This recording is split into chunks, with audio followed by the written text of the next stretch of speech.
has innate interest in Indian writing in English. So he completed his MPhil degree in partition literature and PhD in film studies. Moreover, he published 32 research papers in different reputed journals, seminars, and conferences. He is such a genius. He is also the donor of English Language Teachers Association of India and life member of AESI. He is also the visiting faculty for postgraduate department of English at DSM College, Parbhani since 2013. With this, I sum up introduction of today's resource person and I request Subhash K. Shinde sir to start the session entitled as Film as a Media. Thank you, sir, and all. Thank you, madam. Okay. Hello, everyone.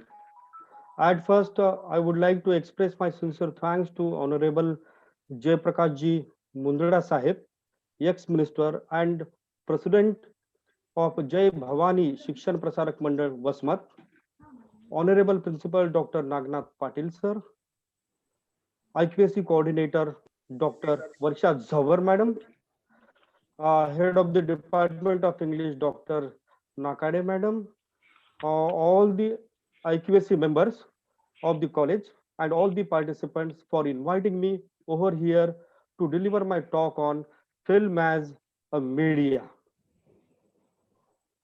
I also would like to congratulate and appreciate the organizers for arranging such innovative and informative multidisciplinary 1 week webinar.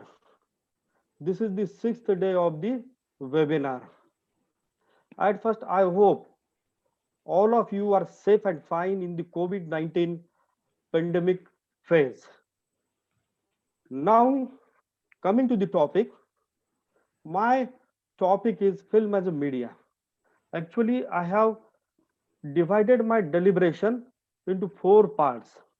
The first part would deal with media, second would deal with film, third would deal with Slumdog Millionaire, a case study. This is the film. And last one would be the conclusion.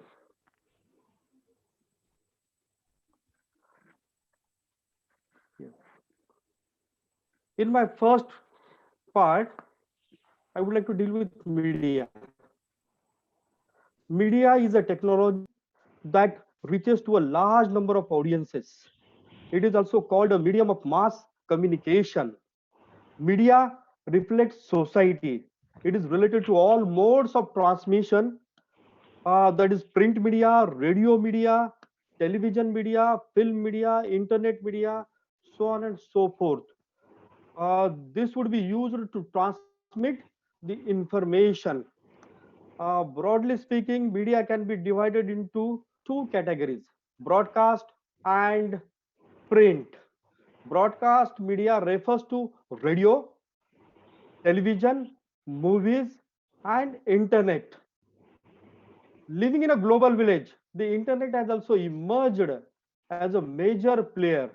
Number of people globally get their news, movies, etc.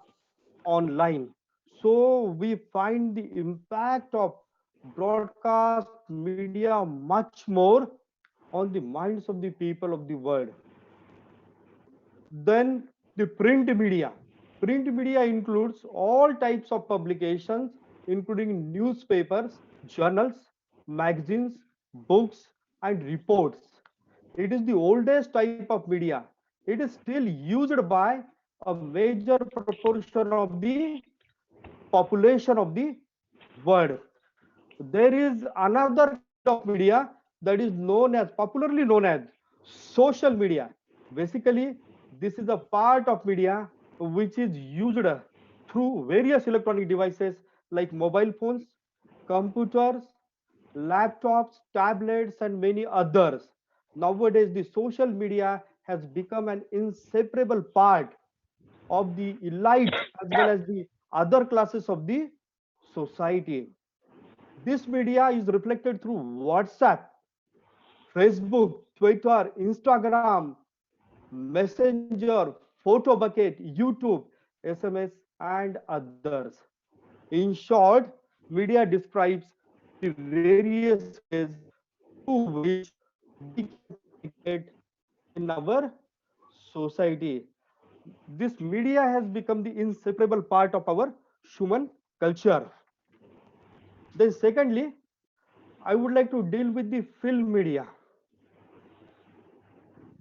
Film is a chain of camera recorded images that shows events from a story which narrates our life. A film is mostly a perspective from the life from the director's point of view. Okay, when we see any written book, at that time you may realize that the writer is the authority of that particular book.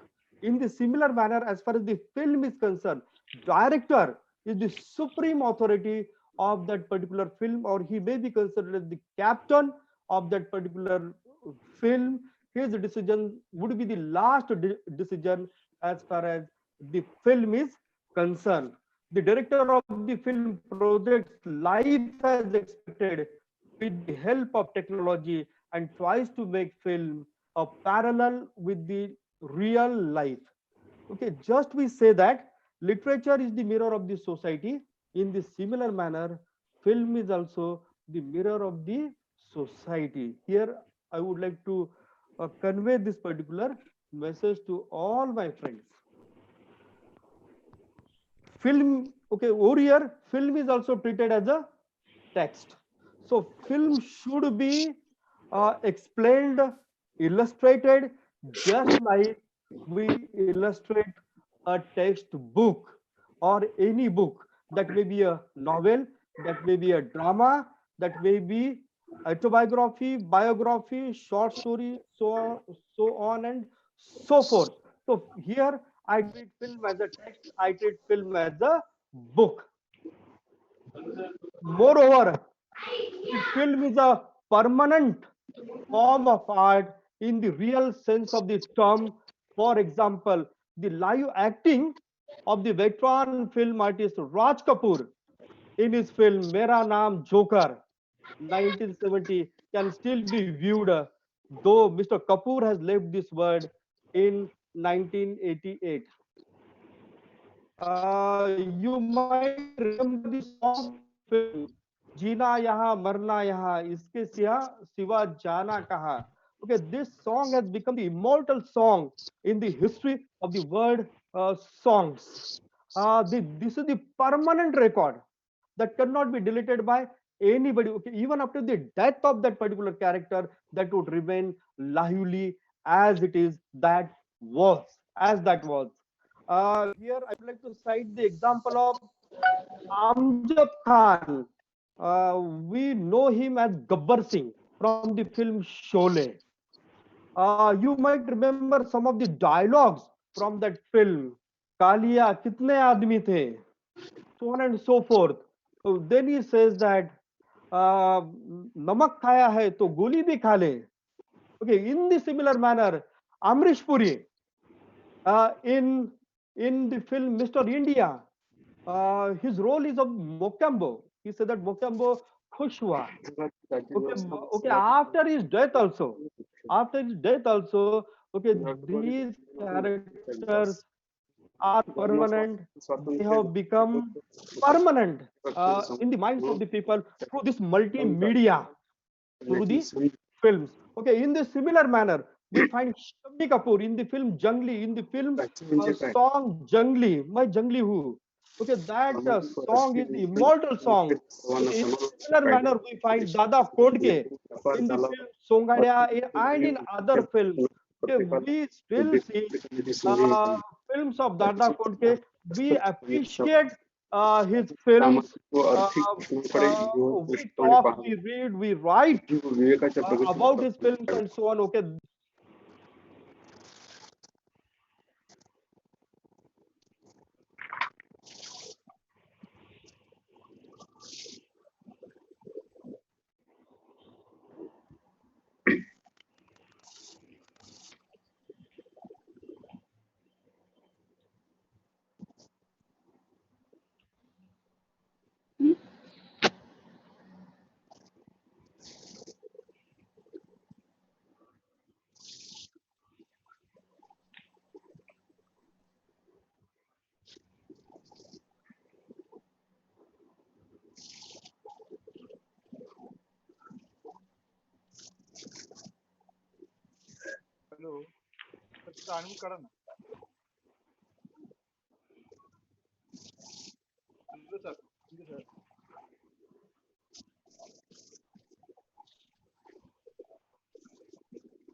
Deshmukh sir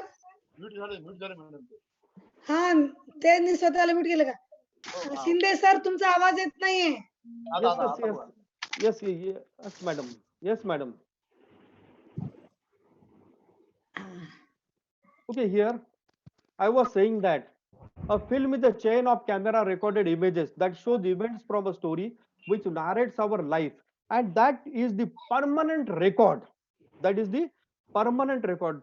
When we see the example of Raj Kapoor in the film Mera Naam Joker, Amjad Khan from the film Sholay, Shami Kapoor from the film Jangli, Dada Kodke from the film Songade. Okay, all these films are great films in the voyage of the Indian film industry. Okay, so this film media, this multimedia makes the characters immortal, the situations permanent, so on and so forth. As far as film industries are concerned, we have Bollywood and Western countries have Hollywood. These are the famous film industries we find here. There is also another film industry that is called as Tollywood in the South. In the South, okay, that is also the popular film industry.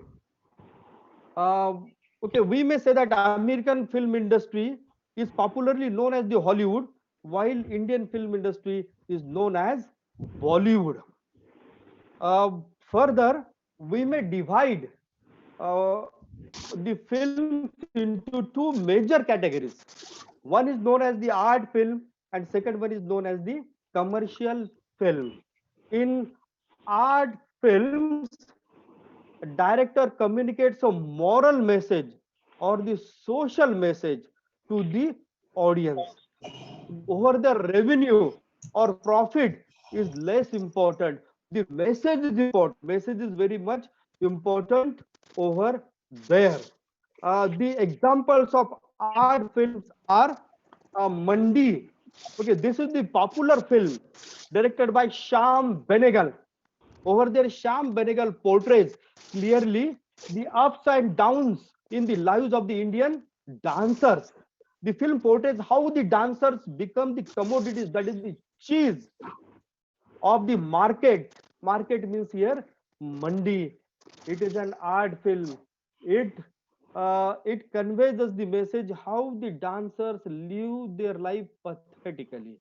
Pathetically. Okay. In the similar manner, we find the second art film, that is the Katyar Kaljat Ghusli, then Natrang, then Toilet, Toilet Ek Prem Katha, so on and so forth.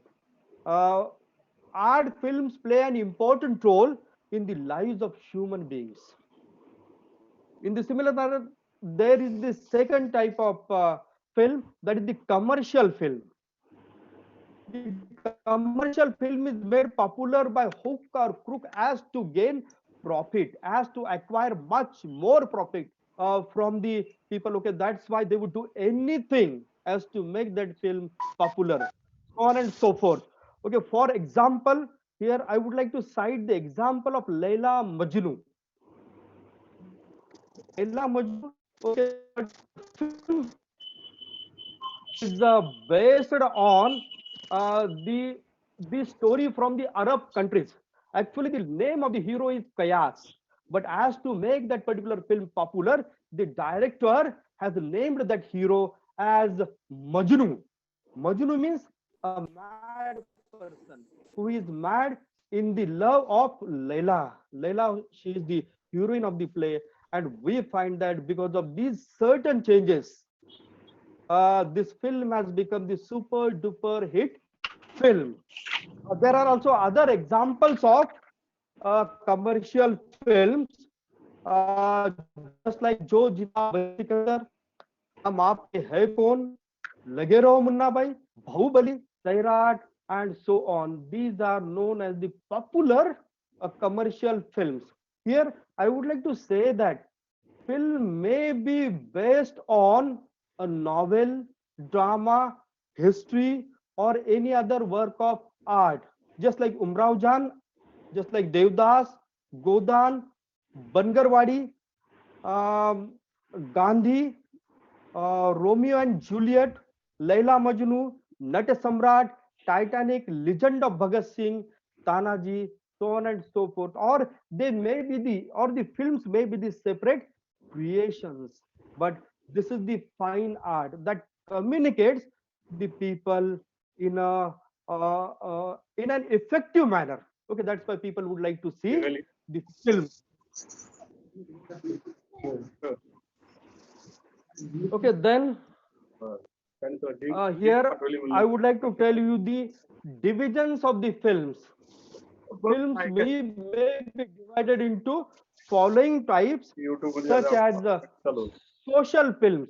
Social films, just like Mother India, Sant Tukaram, Fandry, Am Kalam. Okay, especially here, I would like to cite the example of I Am Kalam. Okay, I would request you to watch this particular film, I Am Kalam. This film is also available on internet in free mode.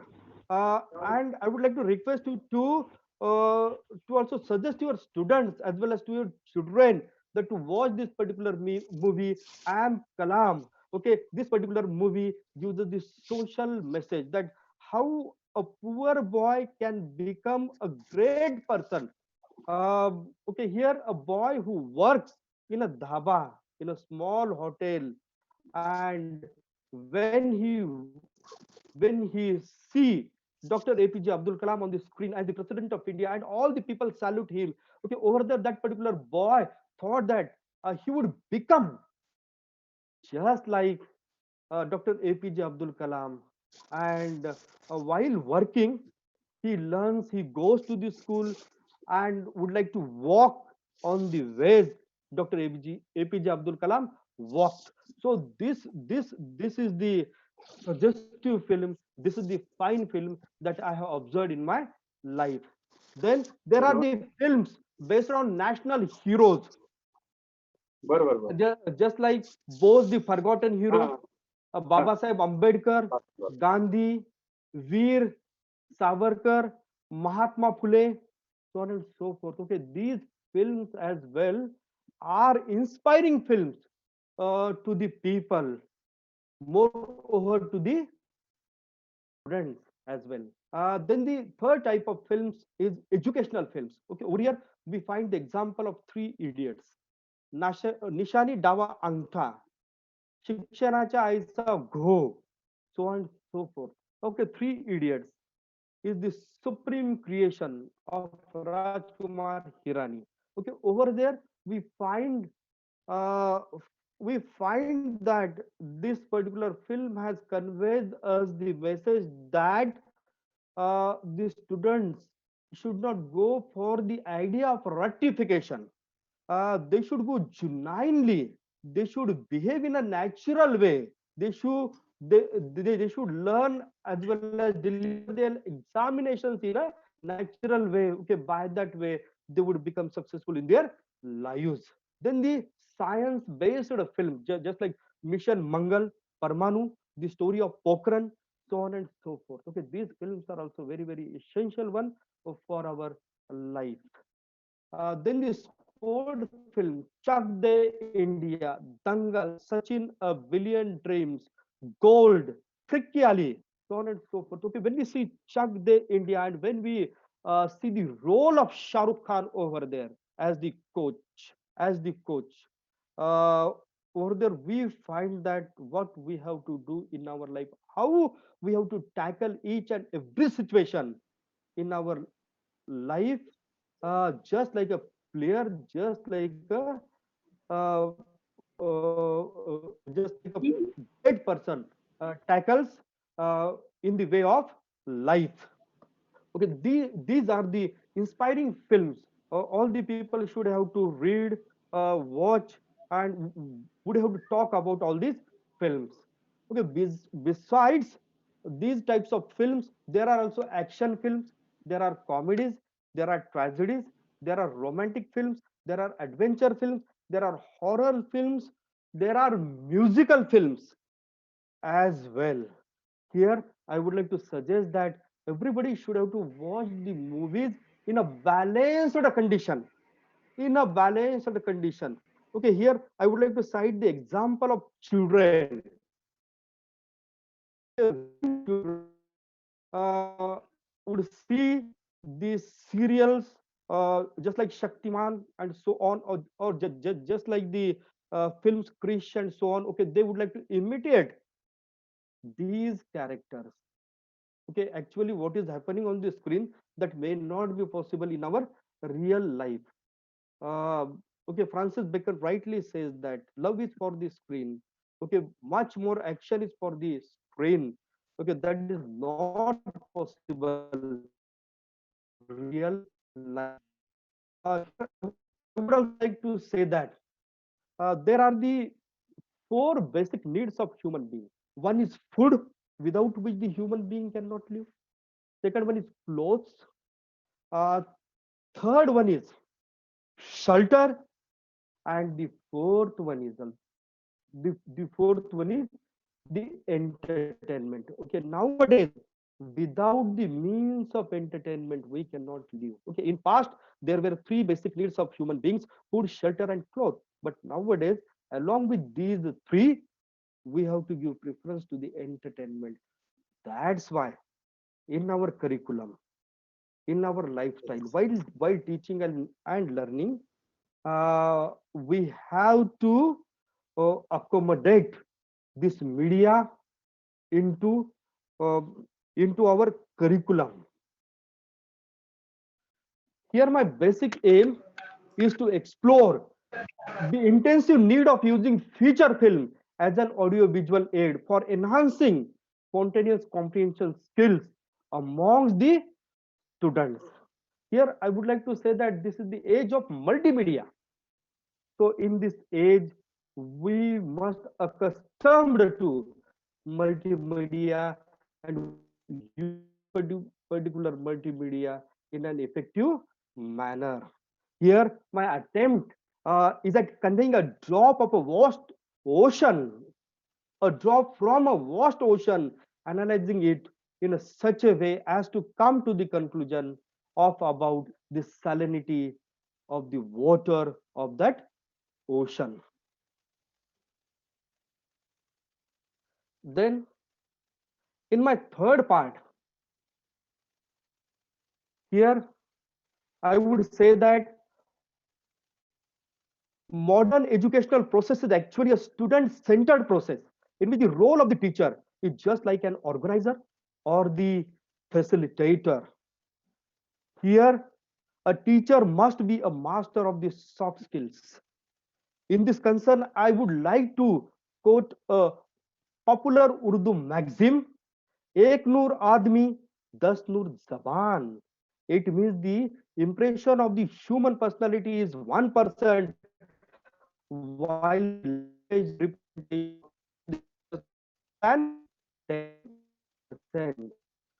Uh, in the teaching presentation skills,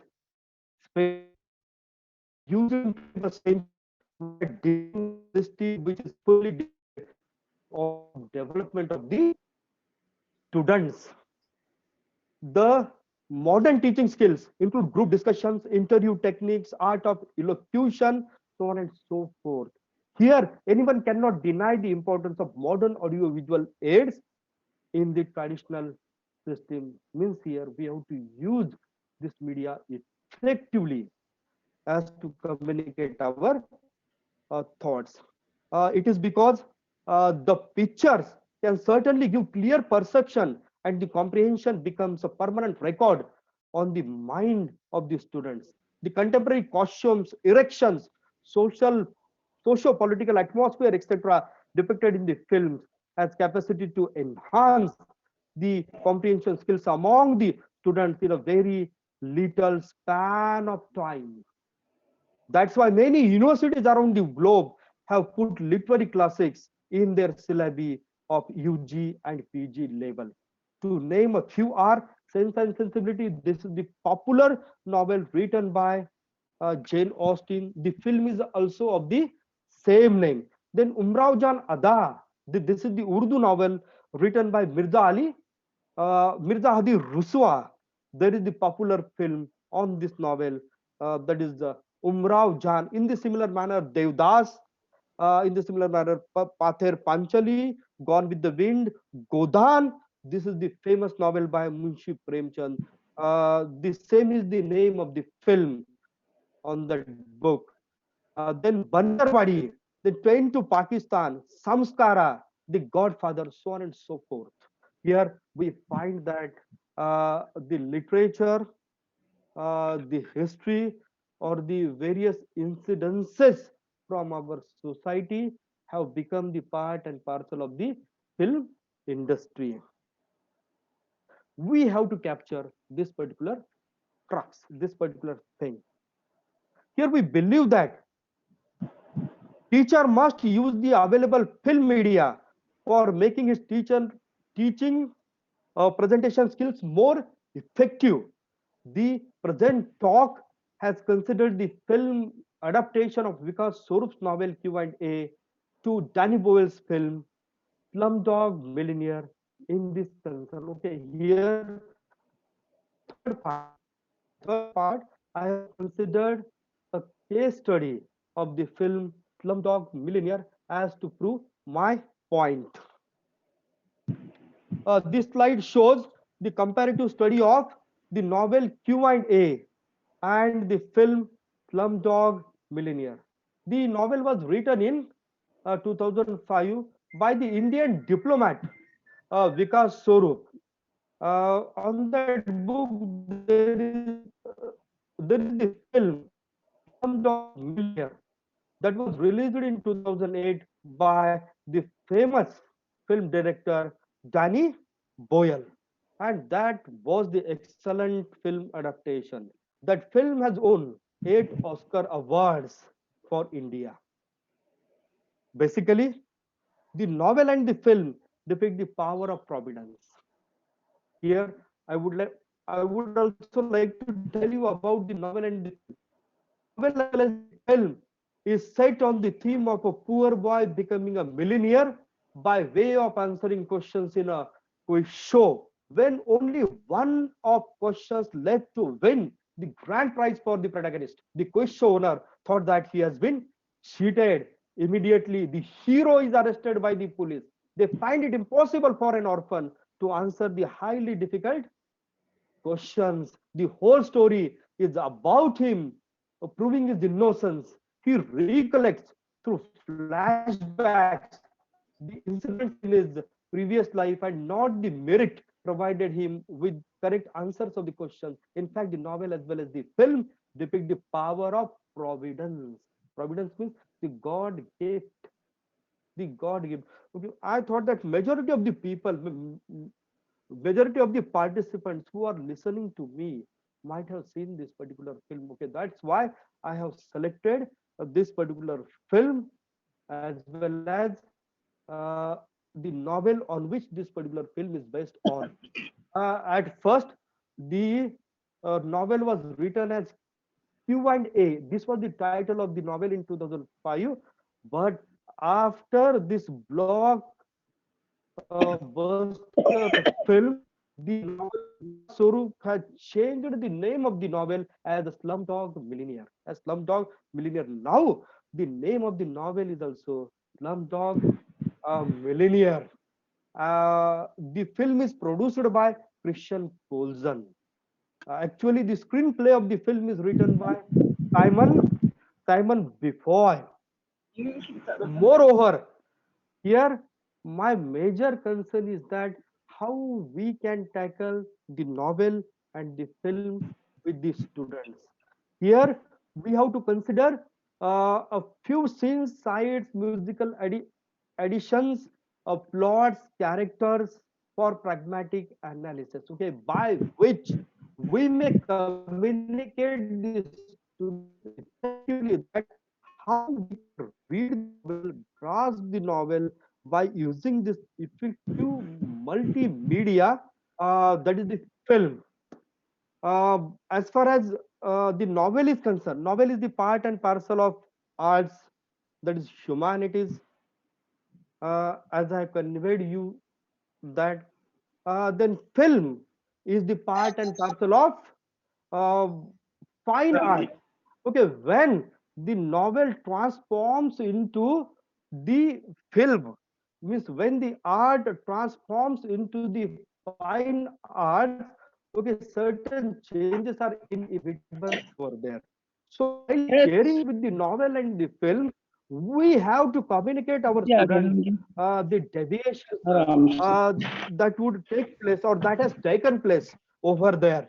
So the first deviation regarding this particular novel and the film is that the novel starts with an incident in which Ram Mohammed Thomas becomes victorious in the famous quiz show who will win a billion, that is W3B. He is arrested by the police inspector Godbole and is brought in the police station for the inquiry. Whereas the film opens with a scene from अरे the उधर हम police रात को बंद station कर देते हैं in which Jamal Malik faces an attack from a police constable, and soon audience find nameplate on the screen, that is Mumbai 2006.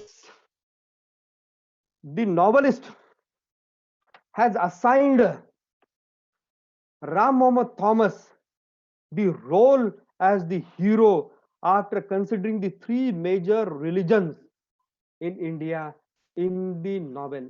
The name of the hero in the novel is Ram Mohammed Thomas. Means the name comprises of Hindu, Muslim, and Christian. Uh, then in the film we find a major deviation by assigning Jamal Malik as the hero of the film. In the novel, Nita, a prostitute from Agra, as Ram Mohammed Thomas' beloved. She is the heroine of the play. On the contrary, the film describes Latika, the childhood friend of Jamal Malik. Uh, these are the deviations, these are essential when the director converts the novel into a film. Then, in the novel, Ram Mohammed Thomas and Salim are the friends. Here, Salim is a minor character in the novel. However, in the film, Jamal Malik and Salim are the real brothers. The film depicts Salim as an outlaw, hooligan, a bad person.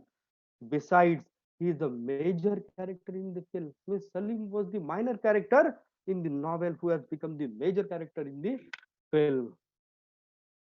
In the similar manner, the police inspector is a minor character in the novel. The whole complication is solved by Advocate Smita, who fights for the judiciary, who, who fights before the judiciary for Ram Mohammed Thomas and becomes successful in acquitting him from the charges of deception. But the film depicts the role of the police inspector or the police department as a major one, and the police make an exhaustive inquiry by applying their investigation or investigative methods. Some of them put a hypothesis in their mind suspecting innocence of Jamal, and after their inquiry they arrive at a conclusion by which Jamal is released from the charges. And at last, at the film, we find that Jamal is the victorious person in that quiz show. Along with all these deviations, we find that the film is carefully designed and projected by the director. A close comparison of the novel and the film Slumdog Millionaire clearly witness that the film is more effective than the novel.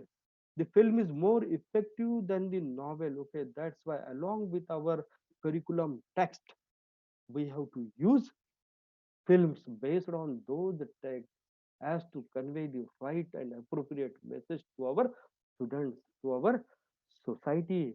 After the tremendous success of the film, Vikas Swarup changed the title of the novel As I told you that the now the title of the film is Slumdog Millionaire in the subsequent editions of the novel.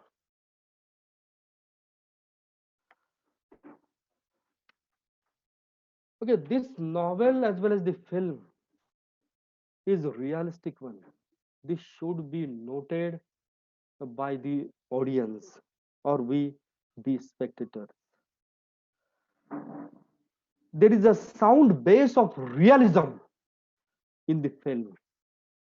When we consider the portrayal of Dharavi, when we consider the extreme level of poverty in India, okay, in that sense, okay, this novel as well as the film is a realistic one.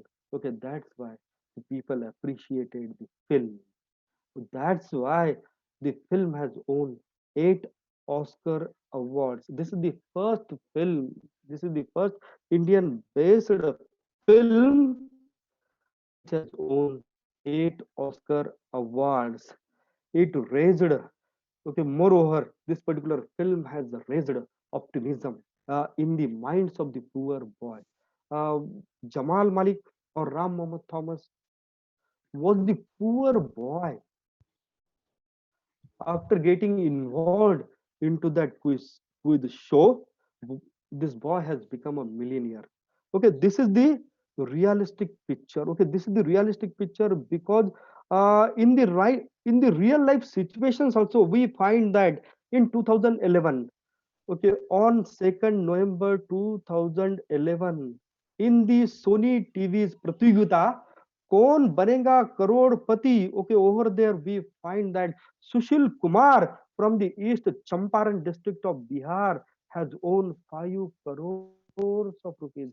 Okay, he was also a poor boy. He was also the poor boy. Okay, much more. Here I would like to say that this particular film as well as the novel, okay, because of the film, the novel has become popular.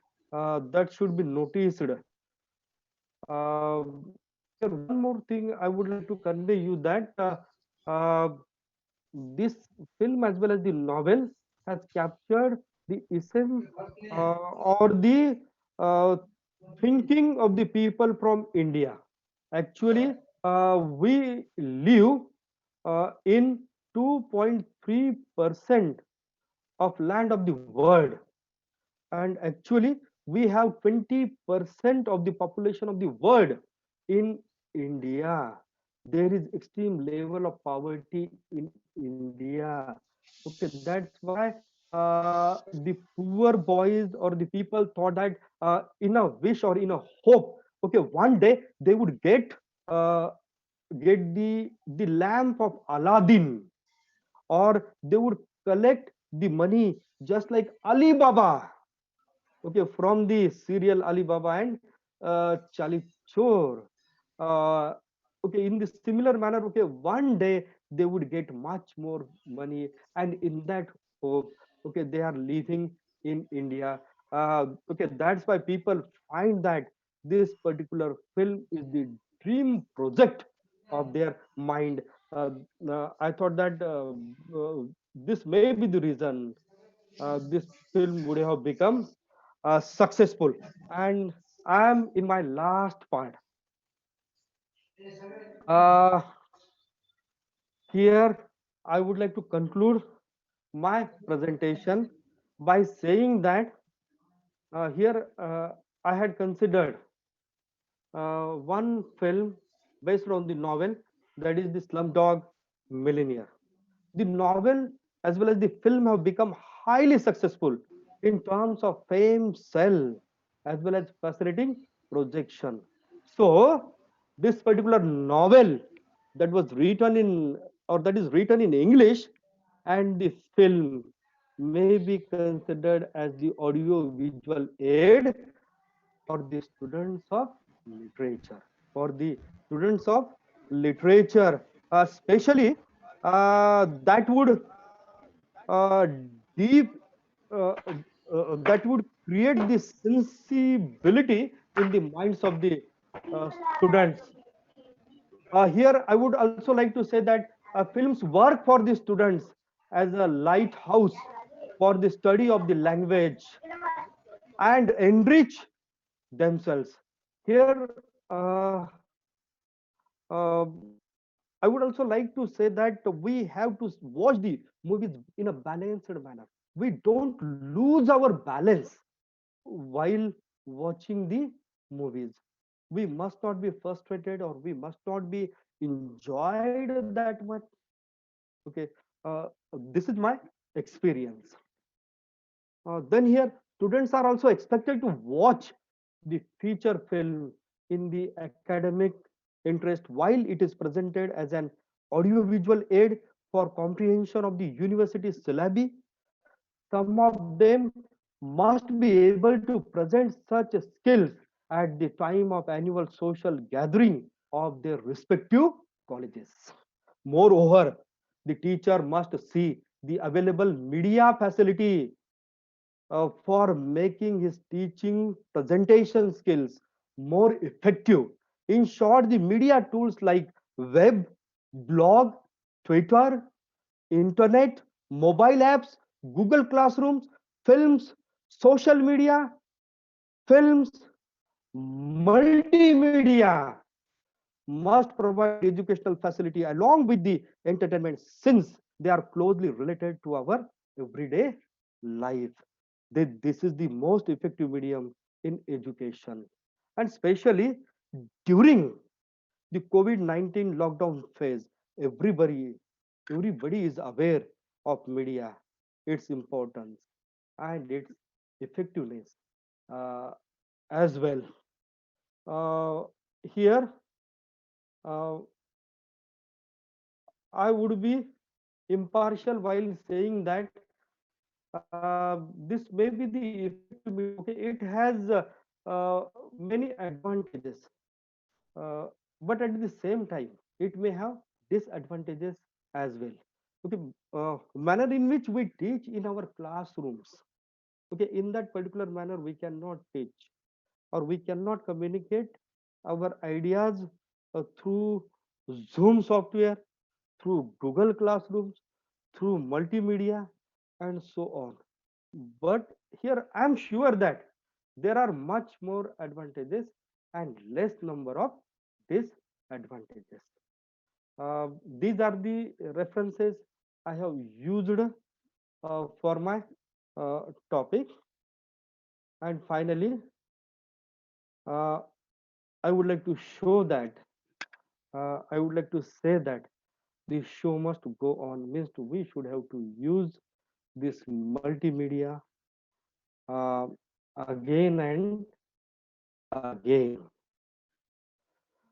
Thank you very much. Now the session is open for the Sir, discussions. Okay, you may raise sir, number of questions. sir. Yes. Hello, Hello, sir. hello, sir. May I ask any question? Yes, sir. Yes, Yes, yes, sir. sir. Yes, sir. Definitely, sir. Sir, Definitely, sir. You you have may. explained all the things about media, which are the advantage, which gives the advantage. What are the disadvantages of the media and how they are to be controlled? Sir, Sir, you got it? the just right now I have.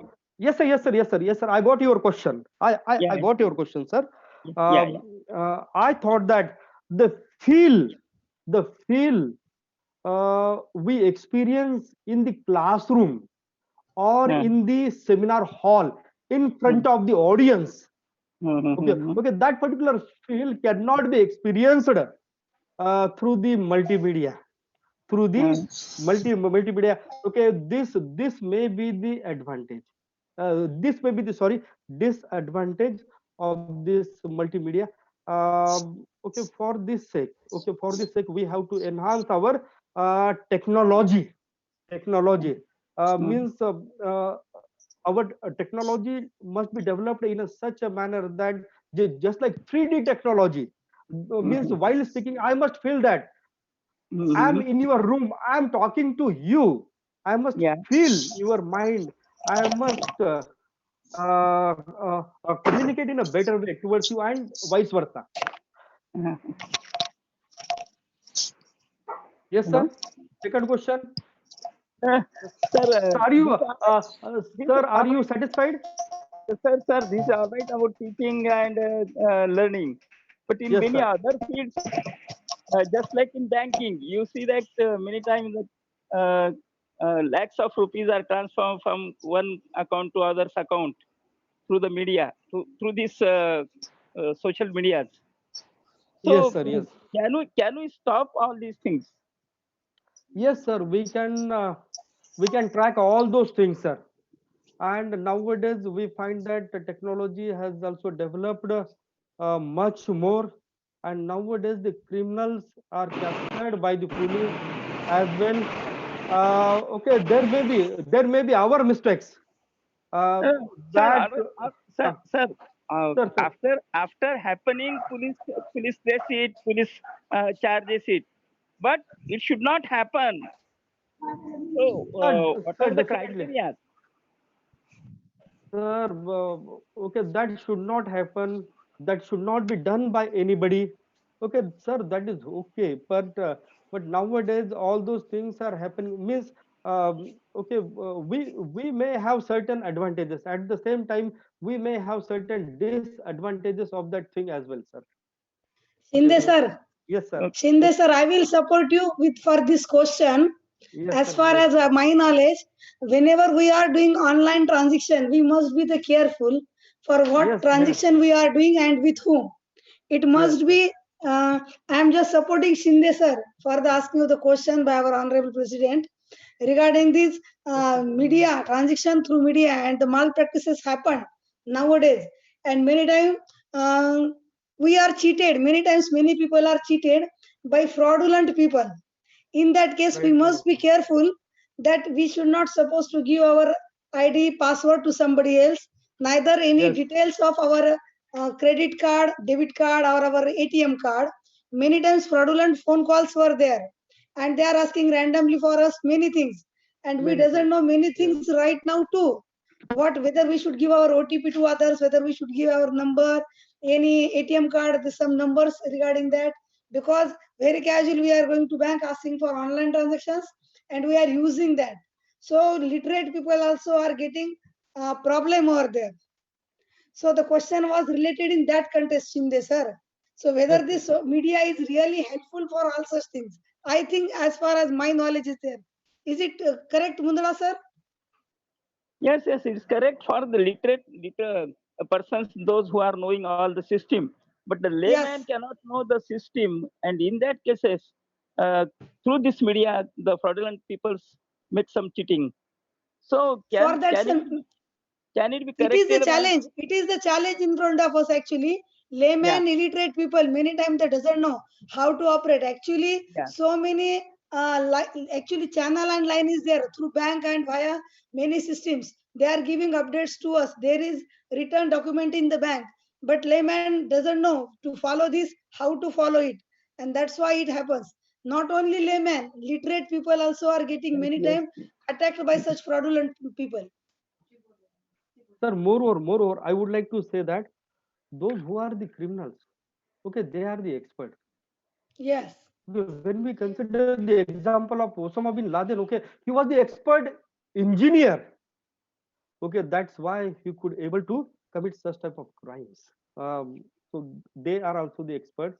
But here we should have to learn the basics of the transactions, so on and so forth. Okay, that's why, and by taking the help of the experts as well as the police, we may be able to control such type of crimes.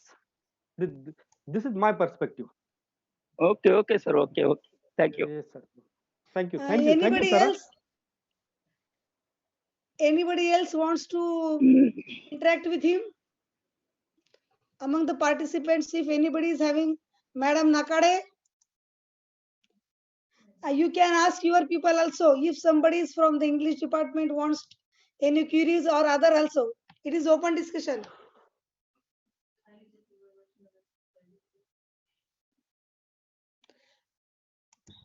स्वतःला हाँ बोला नाकडे madam. No question, ma'am. Anybody wants? No. Okay. Okay. Okay, madam. At last, I would like to say that all the teachers should have to use this multimedia effectively, living in a global age. Okay, this is my humble request. This is my Oh. humble request. We must be with the pace of our age. Thank you, madam. Thank you. Thanks I a lot. request Dr. Nakade madam to give vote of thanks for this session to Shinde sir. Okay, madam. Okay. Thank you very much, Dr. Subhash Shinde sir. You have given a very nice presentation about film as a media. If we teacher fraternity, if we use very judicious manner this multimedia for our teaching and learning process, then it will be very much informative, enlightening to the students. And if we see as far as the interest of the student in the different fields, such as you have divided films into social films, film national leaders, educational films, science films, social sports films.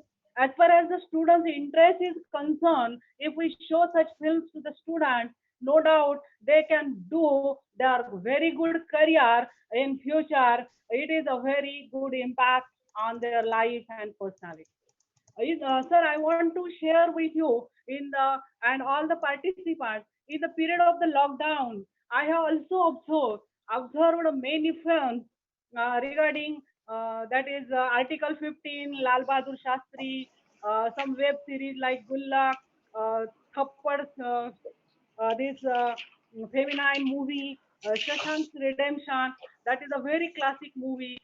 Shahid movie, October 18, and there are so many films I have seen at that Interesting. time. I have understood, I have observed how there are so much changes will be taken place. We learn film is such a media because our life is very short to get all kinds of experiences, and film is such a medium we can understand so many experiences through that.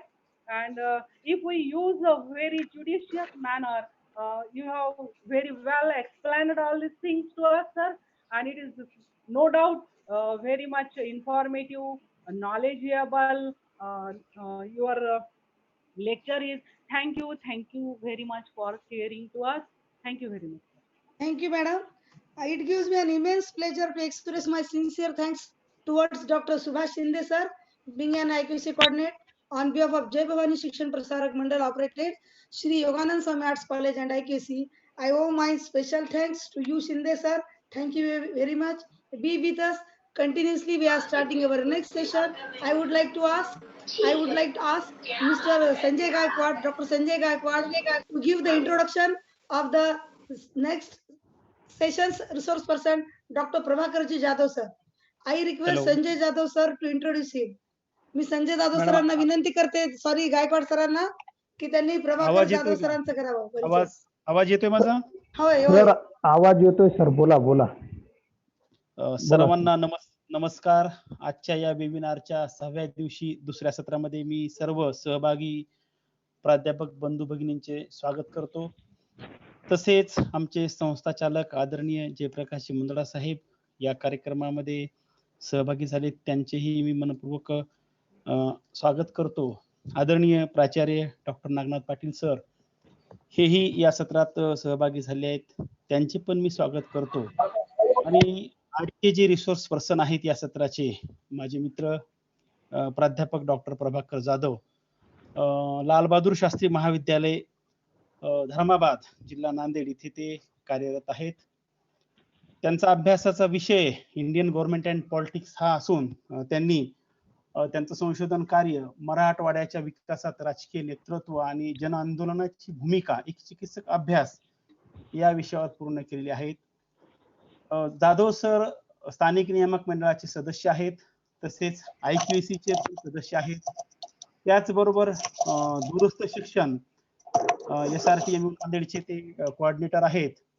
Sir सामाजिक क्षेत्रामध्ये सुद्धा सरांचं खूप मोठं योगदान आहे. Sir Maharashtra अंधश्रद्धा निर्मूलन समितीचे सक्रिय सदस्य आहेत. त्याचबरोबर सर्वोदय विचार सभा, मराठवाडा जनता विकास परिषद आणि राष्ट्र सेवा दल यांचे सुद्धा सर सदस्य आहेत. सरांनी आतापर्यंत 2 पुस्तक लिहिली आहेत. एक पॉलिटिकल आयडियोलॉजी म्हणजे राजकीय विचार प्रणाली आणि दुसरं पुस्तक सरांनी लिहिलेलं आहे नांदेड वाघाळा महानगरपालिका निवडणूक 2017 राजकीय विश्लेषण. ही सरांची दोन्ही पुस्तकं प्रसिद्ध झालेली आहेत. त्याचबरोबर सरांनी जवळपास आजपर्यंत 25 राष्ट्रीय राज्यस्तरीय आणि आंतरराष्ट्रीय चर्चासत्रात सहभाग नोंदवला आहे आणि पेपर वाचन सुद्धा केलेलं आहे. जवळपास 10 ते 15 रिसर्च पेपर म्हणजे संशोधन पेपर सरांचे आंतरराष्ट्रीय आणि राष्ट्रीय जर्नल्स मध्ये प्रसिद्ध झालेले आहेत.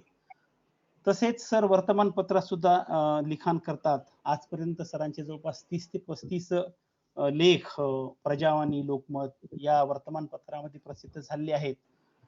विशेष उल्लेखनीय कार्य सरांचं जे आहे साधारणतः सर आणि मी BA सेकंड इयरच्या अभ्यास समितीचे सिलेबस कमिटीचे आम्ही सदस्य होतो आणि सोबत आम्ही सिलेबस कमिटीत काम केलेलं आहे.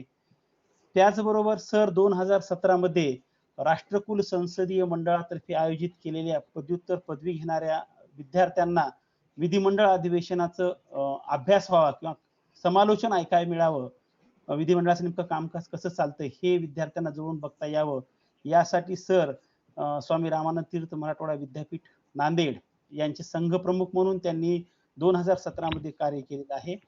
तसेच ते स्वतः विद्यार्थी असताना सुद्धा या शिष्टमंडळामध्ये सहभागी झाले होते. सरांचा जो मूळ पिंड आहे तो म्हणजे लढवय आहे आणि आपण बघतो की मागच्या काळामध्ये 7th पे फिक्सेशनच्या काळामध्ये संपूर्ण महाराष्ट्रामध्ये भ्रष्टाचार झाला असे आरोप होत होते JD कार्यालयावर आणि त्या काळामध्ये सरांनी PMO कार्यालयाशी पत्रव्यवहार करून कसा भ्रष्टाचार होतोय आणि प्राध्यापकांकडून कशी शोषण होते याबाबत PMO कार्यालयात जो पत्रव्यवहार केला होता त्याची दखल सुद्धा PMO कार्यालयाने घेऊन भ्रष्टाचार होऊ नये याबाबत तसं पत्र तशी ग्वाही सुद्धा जाधव सरांना दिली होती आणि त्याची चौकशी सुद्धा झाली होती. तर अशा पद्धतीनं सर सातत्यानं सक्रिय राहून समाजामध्ये ज्या काही वाईट घडामोडी घडतात किंवा वाईट गोष्टी घडतात त्यांना नाकारणं किंवा त्याच्या विरोधात लढणं हा सरांचा मूळपिंड आहे. आजच्या व्याख्यानामध्ये आजचा त्यांचा सरांचा जो विषय आहे the role of civil society in democracy म्हणजे लोकशाहीत नागरी समाजाची भूमिका, हा अत्यंत महत्वाचा विषय आहे. कारण आपण डेमोक्रेसीमध्ये जगतोय, डेमोक्रेसी ही आपल्या रक्तामध्ये भिनलेली आहे. पण मग सिव्हिल सोसायटीची काय भूमिका आहे, तर या भूमिकेचं समर्थन किंवा ही भूमिका काय असायला पाहिजे याबाबत सर मार्गदर्शन करणार आहेत. मी आमचे मित्र जाधव सरांना अशी विनंती करतो की त्यांनी आपलं मार्गदर्शन करावं.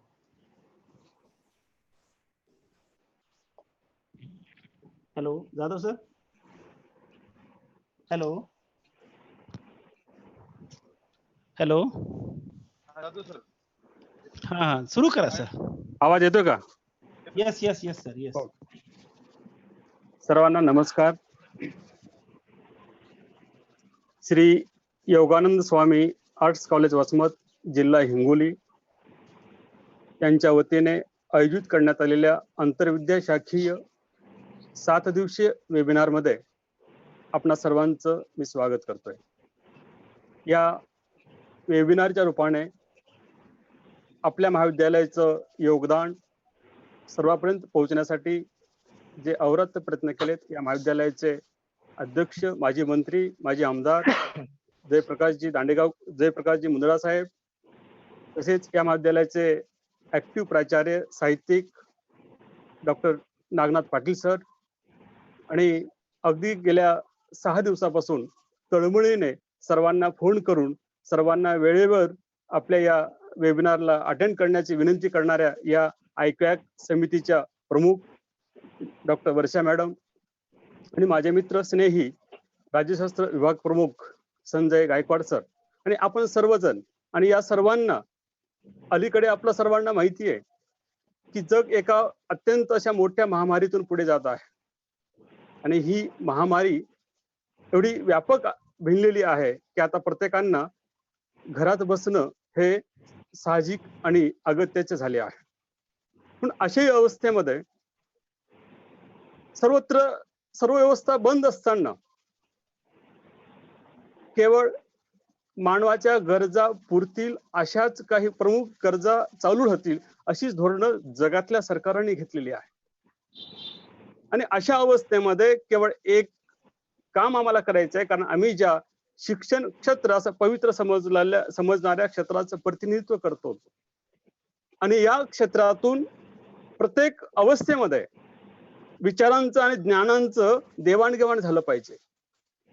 कारण जोपर्यंत आम्ही ज्ञानाच्या माध्यमातून देवाणघेवाण करणार नाही, कारण आम्ही ज्ञानाचे कण संशोधन करणारे विद्यार्थी आहोत आणि ज्ञानाचं कण शोधत असताना त्या ज्ञानाच्या कणाचा फायदा हा समाजातल्या सर्व स्तरावर झाला पाहिजे ही जाणीव घेऊन जो वेबिनार आयोजित केलेला आहे.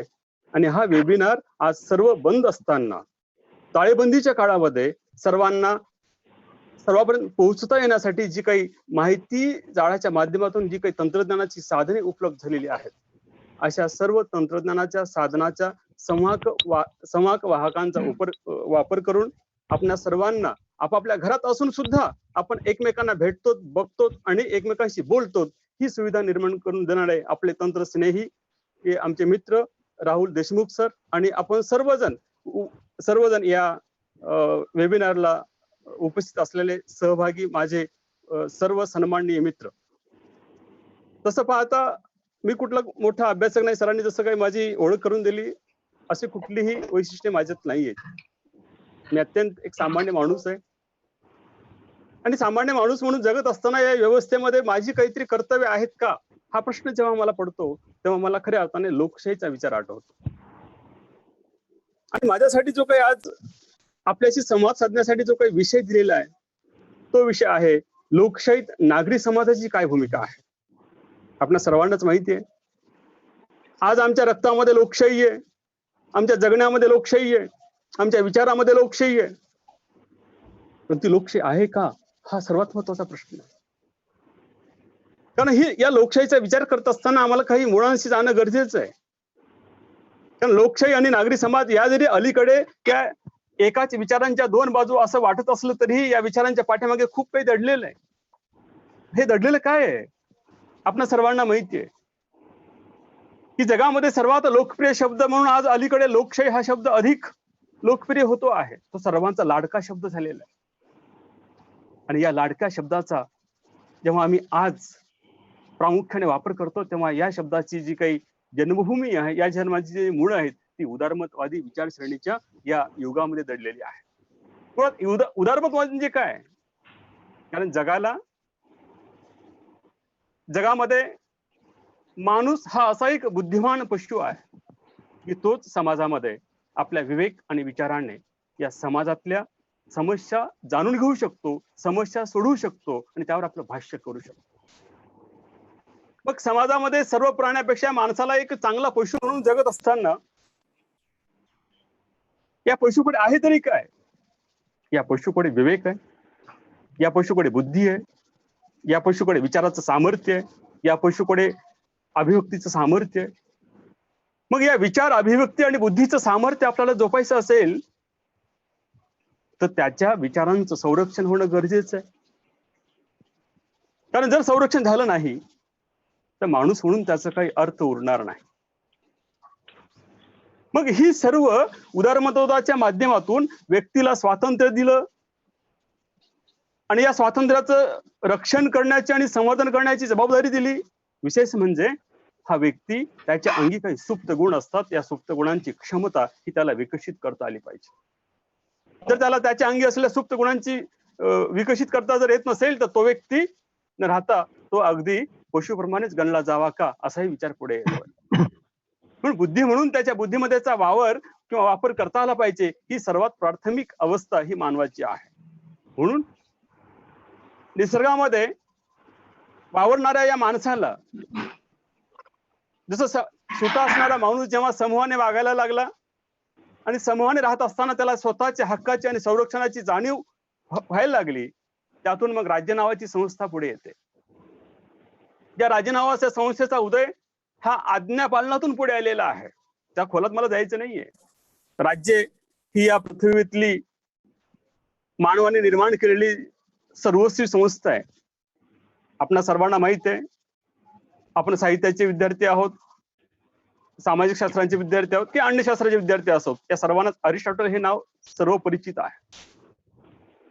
अरिस्टॉटल असं म्हणतोय की या व्यवस्थेतली सर्वोच्च संस्था म्हणून ज्या राज्य व्यवस्थेला प्राधान्य दिलेलं आहे किंवा ती शिखर संस्था आहे, पण शिखर संस्था म्हणत असताना या राज्य व्यवस्थेमध्ये मानवाची भूमिका काय आहे किंवा मानवासाठी राज्याची भूमिका काय आहे या संदर्भामध्ये उदारमतवादाने किंवा उदारमतवादी तत्वज्ञानाने काही प्रमुख मूल्ये जोपासलेली आहेत. ही मूल्ये कुठली आहेत की जसं म्हणालो की माणूस हा समाजातला सामाजिक आणि राजकीय प्राणी आहे. त्यामुळे या माणसावर राज्य नावाच्या संस्थेने सामाजिक आणि राजकीय दृष्ट्या निरपेक्ष असे नियंत्रण ठेवणं अपेक्षित आहे. एवढंच नव्हे तर उदारमतवादाला अपेक्षित असलेलं राज्य कसं आहे तर कायद्याचं राज्य आहे. जो मॉन्टेस्क्यू नावाचा एक विचारवंत आहे, रूल ऑफ लॉ या पुस्तकामध्ये तो आपले विचार मांडतोय. राज्य म्हणजे काय तर राज्य म्हणजे जिथे भूप्रदेश आहे, लोकसंख्या आहे, सार्वभौमत्व आहे आणि शासन आहे, अशा 4 प्रमुख घटकांच्या आधारावर राज्याची निर्मिती होते. पण त्या राज्यामध्ये कायदा असणं आवश्यक आहे. आम्हाला माहिती आहे कायदा नसेल तर काय होणार आहे, पण राज्यामध्ये कायदा असणं आवश्यक आहे. आणि लोकशाही उदारमतवाद ही विचारधारा कायद्याच्या राज्याला प्राधान्य देऊन त्या कायद्याच्या राज्यातून व्यक्तीचं संरक्षण आणि संवर्धन करण्याची जबाबदारी ही स्वतःवर घेते आहे. कारण जोपर्यंत व्यक्तीला त्याच्या जीविताची त्याच्या संरक्षणाची हमी मिळणार नाही तोपर्यंत तो व्यक्ती कोणताही व्यक्ती आपली स्वयंसिद्धता किंवा क्षमता सिद्ध करू शकणार नाही. म्हणून हे त्याला काही संरक्षण अपेक्षित आहे. आणि असं संरक्षण करत असताना राज्याने वावरणाऱ्या नागरिकांना की बुद्धी आणि विवेकाच्या माध्यमातून राज्याचा विकास करण्याची संधी उपलब्ध करून दिली पाहिजे. तरच कुठेतरी व्यक्तीला राज्याविषयी विश्वास निर्माण होतो आणि राज्य आणि व्यक्ती यांच्या विश्वासातून खऱ्या अर्थाने या निसर्गातील व्यक्ती समाज आणि राज्याची बांधणी पुढे झाली पाहिजे हा विचार पुढे येतोय. आणि मग त्याच विचारातून अगदी प्राचीन काळातला जर विचार केला तर त्यामध्ये जर आपण विचार केला तर मध्ययुगीन काळामध्ये इंग्लंड ही संपूर्ण लोकशाहीची जननी आहे असं आपल्याला लक्षात येतं. लोकशाही म्हणजे काय जसं मी आता म्हणालो की प्रत्येक व्यक्तीमध्ये एक नैसर्गिक क्षमता आहे. या नैसर्गिक क्षमतेचा विकास करण्याची संधी त्या व्यवस्थेने त्याला निर्माण करून दिली पाहिजे तरच त्याची क्षमता ही विकसित होऊ शकते. म्हणून यासाठी विवेकाला सहिष्णुतेचा आधार दिला पाहिजे, विवेकाला त्याच्या बुद्धिमत्तेचं समर्थन दिलं पाहिजे. अशा पद्धतीची एक रचना ही व्यवस्थेमध्ये निर्माण होणे आवश्यक होते आणि ती उदारमतवादाच्या विचारातून तत्वज्ञानातून इंग्लंडने खऱ्या अर्थाने या विचारांचा प्रारंभ केला असं म्हणायला हरकत नाही. म्हणून आपण म्हणतो की लोकशाही ही इंग्लंडमध्ये जन्माला आली. इंग्लंड ही लोकशाहीची जननी आहे. कालांतराने इंग्लंडमध्ये अनेक काही जसं 1688 रक्तहीन क्रांती झाली, तिथला मॅग्ना कार्टा आला. या माध्यमातून लोकशाहीला आवश्यक असलेली बीजे पेरली गेली. पण येणाऱ्या काळामध्ये याच ग्रीक नगर राज्यातील पाश्चिमात्य राज्यातील काही विचारवंतांनी या लोकशाहीच्या संदर्भामध्ये अनेक वितर्क आपले विचार मांडलेले आहेत. आणि हे विचार मांडत असताना बुद्धिवादी व्यक्तीला त्यांचे काही विचार पटले काही पटले नाहीत. कारण चांगलं आणि वाईट या दोन्ही गोष्टी असतात, पण ते घ्यायचं काय हा आपला प्रश्न आहे.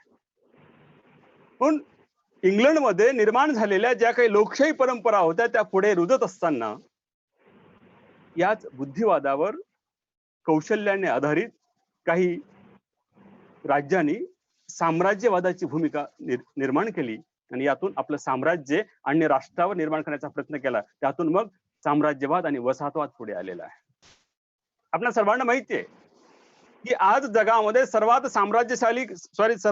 सामर्थ्यशाली राष्ट्र म्हणून जे अमेरिकेचा आपण गौरव करतोय ही अमेरिका सुद्धा एकेकाळी ब्रिटिशांच्या साम्राज्याखाली वावरलेली व्यवस्था म्हणून पुढे आलेली आहे.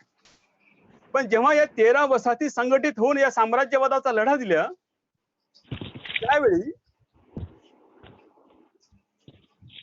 1776 मध्ये जेव्हा या 13 वसाहती एकत्र आल्या आणि एकत्र येऊन त्यांनी एक नियतीशी करार केलेला आहे.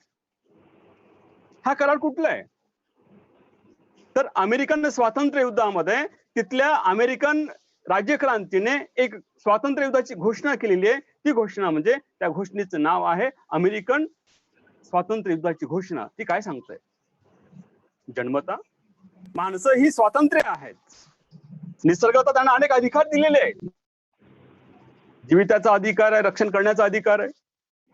आणि हे अधिकार सुरक्षित असावेत म्हणून याच माणसाने अधिसत्तेची निर्मिती केलेली आहे. जर ही अधिसत्ता जर या माणसाचं रक्षण करण्याऐवजी जर ती भक्षक म्हणून वावरत असेल तर अशा वेळी त्या व्यवस्थेला सत्तेवरून दूर करण्याचा अधिकार सुद्धा निसर्गाने त्याच माणसाला दिलेला आहे. हा अमेरिकन राज्यक्रांतीचा जो काही मूल मंत्र आहे, या मंत्राचा आधार घेऊन अमेरिकन स्वातंत्र्य युद्धाची घोषणा झाली आणि पुढे जगातलं पहिलं लोकशाही राज्य लिखित संविधानावर निर्माण झालं. आणि या लोकशाही राज्यामध्ये खऱ्या अर्थाने उदारमतवादी तत्वज्ञानाची एक बांधणी झाली आणि या बांधणीच्या निमित्ताने जगामध्ये लोकशाही काय आहे, लोकशाहीतली अधिकार काय आहेत, जनता काय आहे, सरकार काय आहे, न्यायालय काय आहे आणि या संपूर्ण घटकांची काय भूमिका आहे या संदर्भातली एक बांधणी अधोरेखित झाली. आणि अधोरेखित केल्यानंतर हळूहळू या विचाराला पुढे वेग येत असतानाच त्या दरम्यानच्या काळामध्ये फ्रान्स राज्यक्रांती झाली 1789 मध्ये. कारण याच दरम्यानच्या काळामध्ये फ्रान्समध्ये अत्यंत अधिक व्यापक असलेली जी काही राजेशाही होती, ही राजेशाही व्यवस्था उलटून टाकणे हे आवश्यक होतं. कारण आपल्या सर्वांना माहिती आहे की राजेशाही एक प्रकारे ही हुकुमशाही आहे आणि हुकुमशाहीमध्ये व्यक्तीचे स्वातंत्र्य अबाधित राहत नाहीत. कारण या पृथ्वीवर लोकशाही असा एकच विचार आहे की तिथे कोणीही खोटं बोलू शकतो. कारण एखाद्याला खोटं बोलण्याचा अधिकार आहे किंवा एखाद्याला लबाड बोलण्याचा अधिकार आहे, हे केवळ लोकशाहीमध्येच आहे, पण अन्य व्यवस्थेमध्ये हा अधिकार नाहीये. पण या राज्यशाहीच्या विरोधामध्ये लोकांना संघटित करण्यासाठी या विचारवंतांनी अहोरात्र प्रयत्न केले. मग त्याच्यामध्ये वॉल्टेर असेल, दुसो असेल, अनेक विचारवंत असतील. या साहित्याच्या माध्यमातून लोकांचे स्वातंत्र्य संदर्भातली संकल्पना पुढे मांडली. आणि पुढे मांडत असताना फ्रेंच राज्यक्रांतीतून जगाला एक मोठी देणी गेली, ती आपल्या सर्वांना माहिती आहे. ती म्हणजे मानवी हक्काचा जाहीरनामा. त्यामध्ये स्वातंत्र्य, समता आणि बंधुत्व ही मूल्ये या फ्रेंच राज्यक्रांतीने आपल्या सर्व जगांना दिलेली आहे. मग खऱ्या अर्थाने आता कुठेतरी लोकांना ही व्यवस्था आपली आहे. कारण एवढ्या प्रचंड शक्तिशाली राज्य व्यवस्थेला उलटून टाकत असताना लोकांना असं वाटलं की आता ही सत्ता आपली आहे. रिपब्लिक म्हणजे आपण आपल्या हातामध्ये. कारण लोकशाहीमध्ये देश नावाची संपत्ती ही लोकांच्या हाती असते. हे कधी मान्य झालं की जेव्हा अमेरिकन राज्यक्रांती आणि फ्रेंच राज्यक्रांतीच्या माध्यमातून लोकांना असं वाटलं की लोकशाही नावाने चालणारा देशाची संपत्ती ही लोकांच्या हाती असते. म्हणून त्यावेळी तिथल्या नागरिकांना विवेक आणि विचारांचं स्वातंत्र्य असलं पाहिजे, अभिव्यक्तीची वृद्धी करता आली पाहिजे. या माध्यमातून लोकांमध्ये एक विश्वास निर्माण झाला आणि या विश्वासातून पुढे मग औद्योगिक क्रांती झाली. आपल्या सर्वांना माहिती आहे, आज आपण ज्या भौतिक सुविधामध्ये वावरतो आहोत, आज ज्या औद्योगिकरणामध्ये वावरतो आहोत, या औद्योगिकरणातून जी काही पुढे शोध लागले, संशोधन लागले, या संशोधनाची आपत्ते आपल्याला आता पाहायला मिळत आहेत. या औद्योगिक क्रांती त्याच कारण आहे. कारण त्यावेळी जर व्यक्तीच्या स्वातंत्र्याला किंवा व्यक्तीच्या विवेकाला जर बंधने असती तर अशा पद्धतीचं कुठलंच संशोधन झालं नसतं. आज आम्ही माहिती आहे की विज्ञान आणि तंत्रज्ञानाच्या आधारावर आम्ही चंद्रावर पाऊल टाकलो आहोत. पण हे संपूर्ण श्रेय हे कुठलं असेल तर मानवाच्या विवेकशीलतेच आहे, मानवाच्या बुद्धिमत्तेच आहे. आणि ही किमया या लोकशाही राष्ट्रात मानवाला स्वातंत्र्य दिल्यानंतर ही पुढे आलेली आहे. मग खऱ्या अर्थाने प्रबोधन युगामध्ये पुन्हा एकदा वाद निर्माण झाला की एवढा अधिकार द्यायचं असतं का, लोकांना एवढं स्वातंत्र्य द्यायचं असतं का. मग या मध्ययुगामध्ये साधारणतः धर्मसंस्था आणि राज्यसंस्था या दोन व्यवस्थेमध्ये प्रचंड तणाव निर्माण झाला. कारण आपल्या सर्वांना माहिती आहे धर्म हा पोथीवर आधारलेला आहे आणि लोकशाही ही विवेकावर आधारलेली आहे. आणि जेव्हा यांचा संघर्ष निर्माण झाला तेव्हा खऱ्या अर्थाने तिथून पुढे काही सुधारणा पुढे आल्या. राज्यव्यवस्थेमध्ये काय सुधारणा व्हाव्यात, समाज व्यवस्थेमध्ये काय सुधारणा व्हाव्यात, धर्मव्यवस्थेमध्ये काय सुधारणा व्हाव्यात. आणि अशा वेगवेगळ्या सुधारणांच्या माध्यमातून समाजामध्ये एक प्रकारचं चैतन्य निर्माण झालं, एक प्रकारची जाणीव निर्माण झाली. आणि जाणीवेतून हळूहळू समाज एकमेकांशी आपापल्या विचारधारांना जोडणाऱ्या लोकांशी बांधला जाऊ लागला. आणि त्यातून मग पुढे हळूहळू असं झालं की आता विवेकाला प्राधान्य आहे, आपण काहीतरी शोध घेतला पाहिजे, आपण काही उपक्रम राबवले पाहिजे. त्यातून अनेक जगामध्ये उपक्रम लागले, सुधारणा पुढे आल्या. मग एकीकडे राजकीय समाज आणि दुसरीकडे या राजकीय समाजाला आव्हान देण्यासाठी प्रतिसमाज म्हणून त्याला आपण नागरी समाज म्हणूया. ज्याला आपण सामाजिक समाज म्हणूया, हे उद्यास आले. पण उद्यास येत असताना काही या जागतिक व्यवस्थेमध्ये आजही अशी काही व्यवस्था आहेत, असे काही राष्ट्र आहेत की तिथे आजही विकासापासून वंचित आहेत. आज आम्ही म्हणतो की गेल्या 70 वर्षामध्ये भारताने खूप प्रगती केलेली आहे, पण आजही अशी अवस्था आहे की आजही 40% ग्रामीण भागामध्ये आज रस्ते नाही आहेत. मग अशा संधीचा फायदा घेऊन तत्कालीन व्यवस्थेतील जी या बुद्धी आणि विवेकाच्या आधारावर जी काही साम्राज्य निर्माण झाली, त्या साम्राज्यातून साम्राज्यवाद आणि वसाहतवाद पुढे आला. आणि वसाहतवाद पुढे येत असताना मग लोकशाहीच्या विचारांची परंपरा हळूहळू त्या समाजामध्ये रुजायला लागलेली आहे. जसं भारतामध्ये या साम्राज्यवादाचा आणि वसाहतवादाचा खूप मोठा प्रभाव आम्ही अनुभवलेला आहे. आम्हाला माहिती आहे की आमची व्यवस्था ही साधारणतः 565 संस्थानामध्ये विभागलेली असताना या ब्रिटिशांनी इथं येऊन ज्या काही सुधारणा घडून आणल्या आणि या सुधारणातून खऱ्या अर्थाने आमच्याकडे शिक्षण आधुनिकीकरणाचा प्रभाव पुढे आला.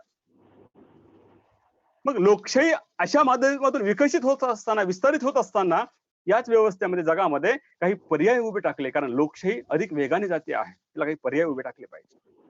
हा पर्याय कुठला असेल तर अगदी मला असं म्हणायचंय की जगामध्ये असा एकमेव व्यक्ती आहे की सर्वाधिक समर्थक आणि सर्वाधिक विरोधक ज्याच्या विचाराला होतात तो म्हणजे कार्ल मार्क्स. त्या अगोदर अनेकांनी भांडवलशाहीवर किंवा लोकशाहीवर हल्ला केला होता, पण रचनात्मक हल्ला करण्याची किंवा रचनात्मक विचार मांडण्याची जी पार्श्वभूमी ही कार्ल मार्क्सच्या साम्यवादी तत्वज्ञानातून पुढे आली आणि लोकशाहीला एक नवा पर्याय पुढे आला आणि विचार प्रणालीमध्ये एक संघर्ष निर्माण झाला. आणि पुढे मग लोकशाही, समाजवाद, साम्यवाद आणि हुकुमशाही, लष्करशाही अशा वेगवेगळ्या राज्यशाही अशा वेगवेगळ्या विचार प्रवाहामध्ये एक सामाजिक, जागतिक आणि राष्ट्रीय स्वरूपाचा संघर्ष निर्माण होत असताना याच अवस्थेमध्ये ज्या वसाहतवादाने आणि साम्राज्यवादाने आपल्या व्यापकतेवर संपूर्ण जग काबीज करण्याला निघालं, त्याच वेळी कुठेतरी राष्ट्रवादाची जाणीव निर्माण झाली आणि वसाहतवादामध्ये राष्ट्रवादाची जाणीव निर्माण झाली आणि या वसाहतवादी लोकांनी या पारतंत्र्यात वावरणाऱ्या किंवा पारतंत्र्य गाजवणाऱ्या या राष्ट्रांच्या विरोधामध्ये त्यांनीच दिलेल्या परंपरांचा आधार घेऊन तिथे स्वातंत्र्य युद्ध उभारले आणि जगभरातली संपूर्ण राष्ट्र जी काही साम्राज्यवादामध्ये वावरत होती ती राष्ट्र हळूहळू स्वतंत्र होऊ लागली.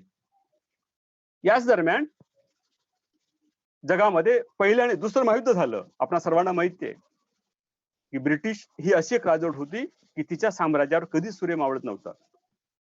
एकूण जगाच्या 16% भाग हा ब्रिटिशांनी व्यापलेला होता आणि या ब्रिटिशांचं साम्राज्य हे दुसऱ्या महायुद्धानंतर हे कमी झालं आणि कमी झाल्यानंतर मात्र पुन्हा एकदा आता नवोदित राष्ट्रापुढे एक पर्याय पुढे आले की आम्ही कोणत्या राज्यव्यवस्थेचा स्वीकार करावा. कारण राज्यव्यवस्थेचे मॉडेल त्यांच्या समोर उभे होते, प्रारूप उभे होते. आम्हाला कुठली राज्यव्यवस्था ही महत्वाची वाटणारी आहे. त्यामध्ये मग साम्यवादाचा पर्याय उभा होता, त्यामध्ये लोकशाहीचा पर्याय उभा होता, त्यामध्ये राज्यशाहीचा पर्याय उभा होता. पण एकंदरीत या सर्व राज्यव्यवस्थांचा पर्याय डोळ्यासमोर ठेवत असताना नवोदित राष्ट्रांना त्यांच्या राष्ट्राच्या बांधणीसाठी भवितव्यामध्ये कुठल्या विचारधारेचा अधिक परिणाम लोकाभिमुख होऊ शकतो अशा प्रकारची एक विचारधारा पुढे आली आणि त्यातून सर्वांना असं वाटलं की लोकशाही ही विचारधारा, उदारमतवादी तत्वज्ञानावर आधारलेली लोकशाही ही विचारधारा आपण स्वीकारली पाहिजे. कारण या लोकशाहीमध्ये माणूस नावाच्या 3 अक्षरी प्राण्याला सन्मान आहे. तर मी जसं म्हणालो की माणूस हा सर्वस्वी आहे आणि लोकशाही व्यवस्थेमध्ये माणूस नावाच्या प्राण्याला सन्मान आहे. म्हणून आपण अशाच व्यवस्थेचा स्वीकार केला पाहिजे की जेणेकरून माणसाला सन्मान मिळेल. म्हणून या विचारातून विशेषतः वसाहतवादाचा वारसा सोबत असताना, सत्तेच्या हस्तांतराची संरचना सोबत असताना आणि जागतिक भांडवलशाहीचा काही दबावही होता. कारण ते आपण पाहतो की त्यातूनच पुढे शीत युद्ध नावाचा एक विचार पुढे आलेला आहे. म्हणजे साम्यवादाविरुद्ध लोकशाही किंवा साम्यवादाविरुद्ध उदारमतवाद अशा प्रकारे तो शीत युद्ध पुढे येतोय आणि मग जागतिक व्यवस्था त्या शीत युद्धामध्ये व्यापलेली असताना सुद्धा काही बहुतांश राष्ट्रांना असं वाटतं की आम्हाला हुकुमशाही नकोय, आम्हाला व्यक्ती स्वातंत्र्य हवंय, आम्हाला कायद्याचं राज्य हवंय, आम्हाला अधिशक्ती नकोय, आम्हाला अधिकार आणि कर्तव्य यातलं समन्वय हवाय. अशा पद्धतीची राजकीय व्यवस्था पुढे आली आणि पुढे येत असताना मग या राजकीय व्यवस्थेचे काही प्रारूप निर्माण झाले. मग आपण त्याला म्हणतो प्रत्यक्ष लोकशाही आणि अप्रत्यक्ष लोकशाही.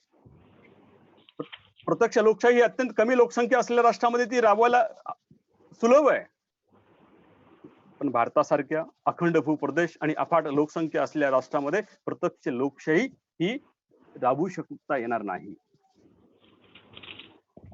कारण इथे खूप अडचणी येतील.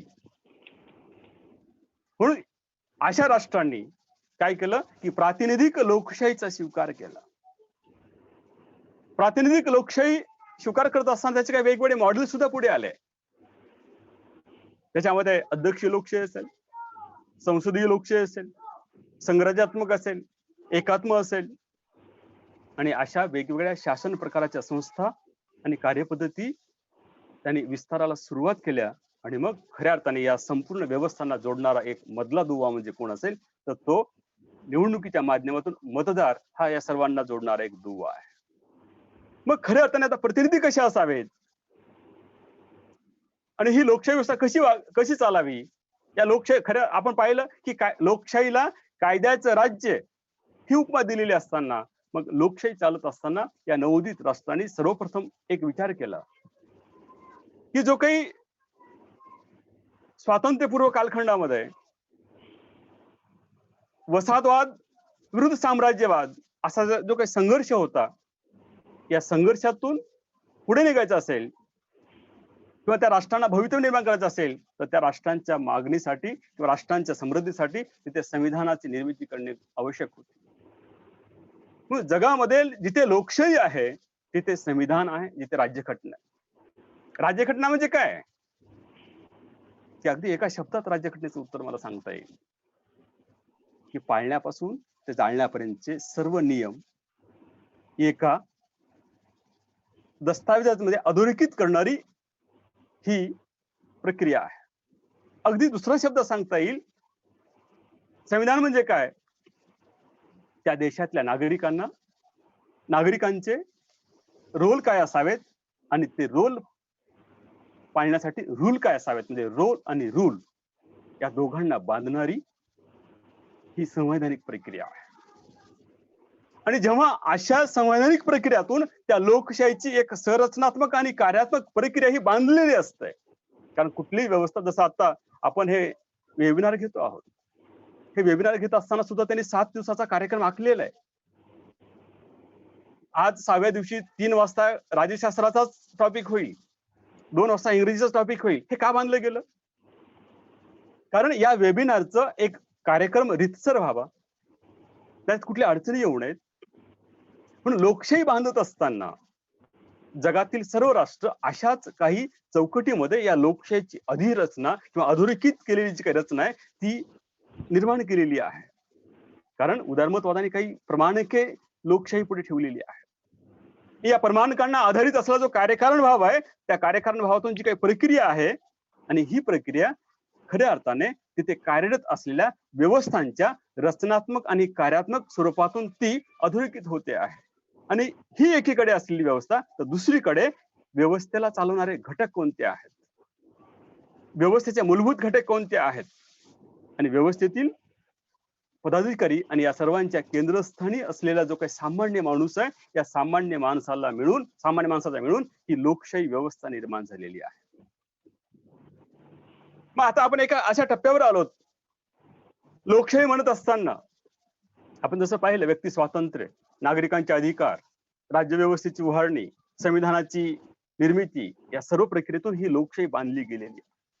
मग बांधल्यानंतर खऱ्या अर्थाने आता लोकशाहीची वाटचाल सुरू होती आहे. कारण ज्या लोकशाहीचा प्रारंभ हा पाश्चिमात्य राष्ट्रातून झाला, त्याच प्रारूपातून जगातल्या अनेक राष्ट्रांनी या लोकशाहीचं मॉडेल स्वीकारलं, तिचा विकास केला, आणि झपाट्याने या लोकशाही राज्यव्यवस्थांचा विस्तार होत गेला. आणि ही संपूर्ण लोकशाहीचा मूळ आधार काय असेल तर मनुष्याचा विवेक, मनुष्याचा विचार आणि त्याची बुद्धी, या तिघांचा समन्वय टाकून त्या व्यवस्थेतल्या व्यक्ती, समाज आणि राज्यांचा विकास झाला पाहिजे, ही त्या पाठीमागची भूमिका. पण आता आपण एक दुसऱ्या टप्प्यावर आहे, ही झाली सैद्धांतिक बाजू. जगभरातल्या लोकशाहीचा जर विचार केला तर जेव्हा लोकशाही सिद्धांतावर उभे टाकणे आवश्यक होतं, पण आता ही लोकशाही भावनेच्या भरामध्ये अडकलेली आहे. कारण माणूस असा प्राणी आहे की तो अत्यंत महत्वाकांक्षी आहे. तो चांगलं काय वाईट काय तोच करणारा आहे. आणि ही लोकशाही माणसाच्या नैतिक गुणवत्तेवर आधारलेली असताना आज हाच माणूस आधार असलेल्या लोकशाहीमध्ये या लोकशाहीला बिघडवण्याचं काम करतो आहे. आपण आता अलीकडे या कोरोनाच्या महामारीमध्ये आपण पाहतो की भावनेच्या आधारे लोकांना कसं आपलं करतायत. मला कुठलं व्यक्ती किंवा कुठल्या टीका करायची नाही, पण अलीकडे लोकशाही ही विवेक प्रधान विचार प्रधान व्हायला हवी आहे, पण ती आज भावनिक अशा संकुचित विचारामध्ये ती थांबलेली आहे. कारण जेव्हा भावना अडकतात तेव्हा आम्ही सिद्धांतापासून दूर जातो, उद्देशापासून दुरावतो. सध्याच्या लोकशाहीचा प्रवास अशा भावनेमधून जोखडल्यामुळे लोकशाहीतली पारदर्शकता, लोकशाहीतली गुणवत्ता, लोकशाहीतले जबाबदारपण हे संपूर्ण हरवत चाललेलं आहे. आणि प्रत्येकाला असं वाटतं की लोकशाहीमध्ये मी काम करतो म्हणजे माझा सेवाभाव अधिक उत्कृष्ट आहे. आणि या सेवाभावाच्या खोटारडेपणावर आता सध्या लोकशाहीची भिंत उभारलेली आहे असं मला हरकत नाही. कारण अलीकडे आपण पाहिलं या कोरोनाच्या महामारीमध्ये कोणी जरी एखादा ₹1 दिला असेल तर त्याचे फोटो काढून प्रसारमाध्यमावर टाकायचा आणि मी किती उदार आहे, मी लोकांना किती मदत करतोय, अशा प्रकारची भूमिका आम्ही पाहिलेली आहे. खऱ्या अर्थाने आपल्याकडे असं म्हण आहे की जे काही दान दिलं ते दान या हाताने देत असताना दुसऱ्या हाताला त्या दान दिलं हे कळता कामा नये. पण अलीकडे आपण पाहतो मग अशा भावनिक खोटारडेपणामध्ये लोकशाही गुंतलेली असताना खऱ्या अर्थाने या लोकशाहीमध्ये कर्तव्य वरचढ होणं अपेक्षित होतं, पण तिथे अधिकार वरचढ होतात. म्हणून अधिकार आणि कर्तव्य यामध्ये जोपर्यंत समन्वय असणार नाही तोपर्यंत कुठलीही व्यवस्था ही गतिमान होणार नाही किंवा ती कार्यप्रवण होणार नाही. म्हणून अलीकडच्या लोकशाहीमध्ये लोकशाही ही भावनेच्या आहारामध्ये गुंतल्यामुळे ती आता अधिकार म्हणजे सत्ता आणि अधिकाराच्या अशा आविर्भावामध्ये ती अडकलेली असल्यामुळे आता कर्तव्यापासून सर्वजण दूर जात. एक उदाहरण सांगतोय. एकदा सॉक्रेटिस आपल्या सर्वांना नाव माहिती आहे. सॉक्रेटिसने लोकशाहीच्या संदर्भामध्ये जेव्हा वक्तव्य केलं त्यावेळी तिथल्या राज्य व्यवस्थेने त्याला तुरुंगात डांबलं आणि तेव्हा त्याचा एक सोबती म्हणतोय की तुला तुरुंगातून जाण्यासाठी मी मार्ग मोकळा करून देतोय, तुला मी रस्ता दाखवतोय. तेव्हा सॉक्रेटिसला साहजिकच त्या मार्गाचा अवलंब करून जाता आलाच. पण सॉक्रेटिसने ते आपल्या मित्राला सांगितलं, नाही मित्रा नाही, मी या राज्य व्यवस्थेतला एक प्रामाणिक नागरिक आहे आणि जर मीच नागरिक म्हणून वावरत असताना अशा पद्धतीचं गैरकृत्य करत असेल तर ते लोकशाहीला शोभणार नाहीये. माझी हत्या झाली तरी चालेल, माझा जीव गेला तरी चालेल, तर मी माझं कर्तव्य सोडणार नाही. अशा पद्धतीची प्रामाणिकता ही लोकशाहीला हवी आहे. पण आता अलीकडे आपण बघतो ज्या कायद्याचं राज्य म्हणत असताना आज कायद्याची काय अवस्था आहे. खऱ्या अर्थाने कायदा आणि कायद्याचं राज्य ह्याचा विचार जर आम्ही केला, कायदा असून चालत नाही, कायद्याचं राज्य असून चालत नाही, तर प्रत्येकाला विश्वास निर्माण झाला पाहिजे की इथे कायद्याचं राज्य आहे, इथे मला या कायद्यामुळे न्याय मिळतो आहे. आपण सर्वजण बुद्धिवान आहात, आपल्या सर्वांना माहिती आहे कायदा कुठे आहे आणि कायदा कसा चालतो, न्याय कुठे आहे, न्याय कोणासाठी असतो. या भाषेत आपल्याला जायचं नाहीये, हा सिद्धांत सुद्धा आपला नाहीये. पण सांगत तात्पर्य माझं असं आहे की लोकशाही ही अधिकाराच्या जोरावर न राहता ती कर्तव्य आणि अधिकार या दोघांच्या समन्वयातून उभारलेली आहे. असं असताना अलीकडे कारण अधिकारांना प्राधान्य देत असल्यामुळे, भावनेच्या भरामध्ये ते अधिकार वापरत असल्यामुळे आता लोकांना लोकशाहीतील हक्काची जाणीव नाहीये, हक्कापासून ते अज्ञानी आहेत. आणि अशा वेळी केवळ 5 वर्षांनी बदलणारी सरकार म्हणजे लोकशाही नाहीये. तर आजपर्यंत आम्ही जगामध्ये ज्या काही लोकशाहीचं प्रारूप स्वीकारलेलं आहे त्या प्रत्येक लोकशाहीच्या प्रारूपामध्ये कमी न अधिक स्वरूपाची वेगवेगळी काही कमतरता निर्माण झालेल्या आहेत. कारण जेव्हा कमतरता निर्माण होतात तेव्हा ती व्यवस्था त्या उद्देशापासून दूर जाते. आणि लोकशाहीमध्ये राज्यसंस्था, समाज आणि माणूस ही एकमेकांना बांधणं गरजेचं आहे. पण दुर्दैव असं झालं की ही लोकशाही आपल्या विचारापासून, आपल्या उद्देशापासून ही दुरावली जात असताना, या लोकशाहीमध्ये अनेक अनैतिक कृत्यामध्ये घुसखोरी करत असताना ही लोकशाही आपलं प्राणत्व संपून बसते की काय असा प्रश्न निर्माण झालेला आहे. जसं आपण म्हणतो की आता आभाळच फाटलेलं आहे, त्याला टाका कसा वापरायचा, टाका कसा घालायचा, कसं सोडायचं. आणि अलीकडे लोकशाहीची अशी अवस्था होत असल्यामुळे ही लोकशाही दोष निर्माण करते की काय असा प्रश्न निर्माण होतो. पण मला असं म्हणायचंय, लोकशाही दोषी नाहीये, या लोकशाहीतला नागरिक दोषी आहे. कारण मतदान करत असताना जो लोकशाहीने आपल्याला सर्वोच्च अधिकार दिलेल्या मतदानाचा, आज लोकशाहीमध्ये मतदान करत असताना खरोखर मतदार हा प्रामाणिकपणे मतदान करतो का? कारण एवढ्या प्रमाणामध्ये मतदारांचं जी काही वर्तणूक झालेली आहे, त्या वर्तणुकीचा अभ्यास, एक वेगळा अभ्यास होऊ शकतो. पण लोकशाही ही लोकशाहीला दोष देता कामा नये, इथला नागरिक दोषी आहे. म्हणून खऱ्या अर्थाने लोकशाहीतला नागरिक सुधारला पाहिजे.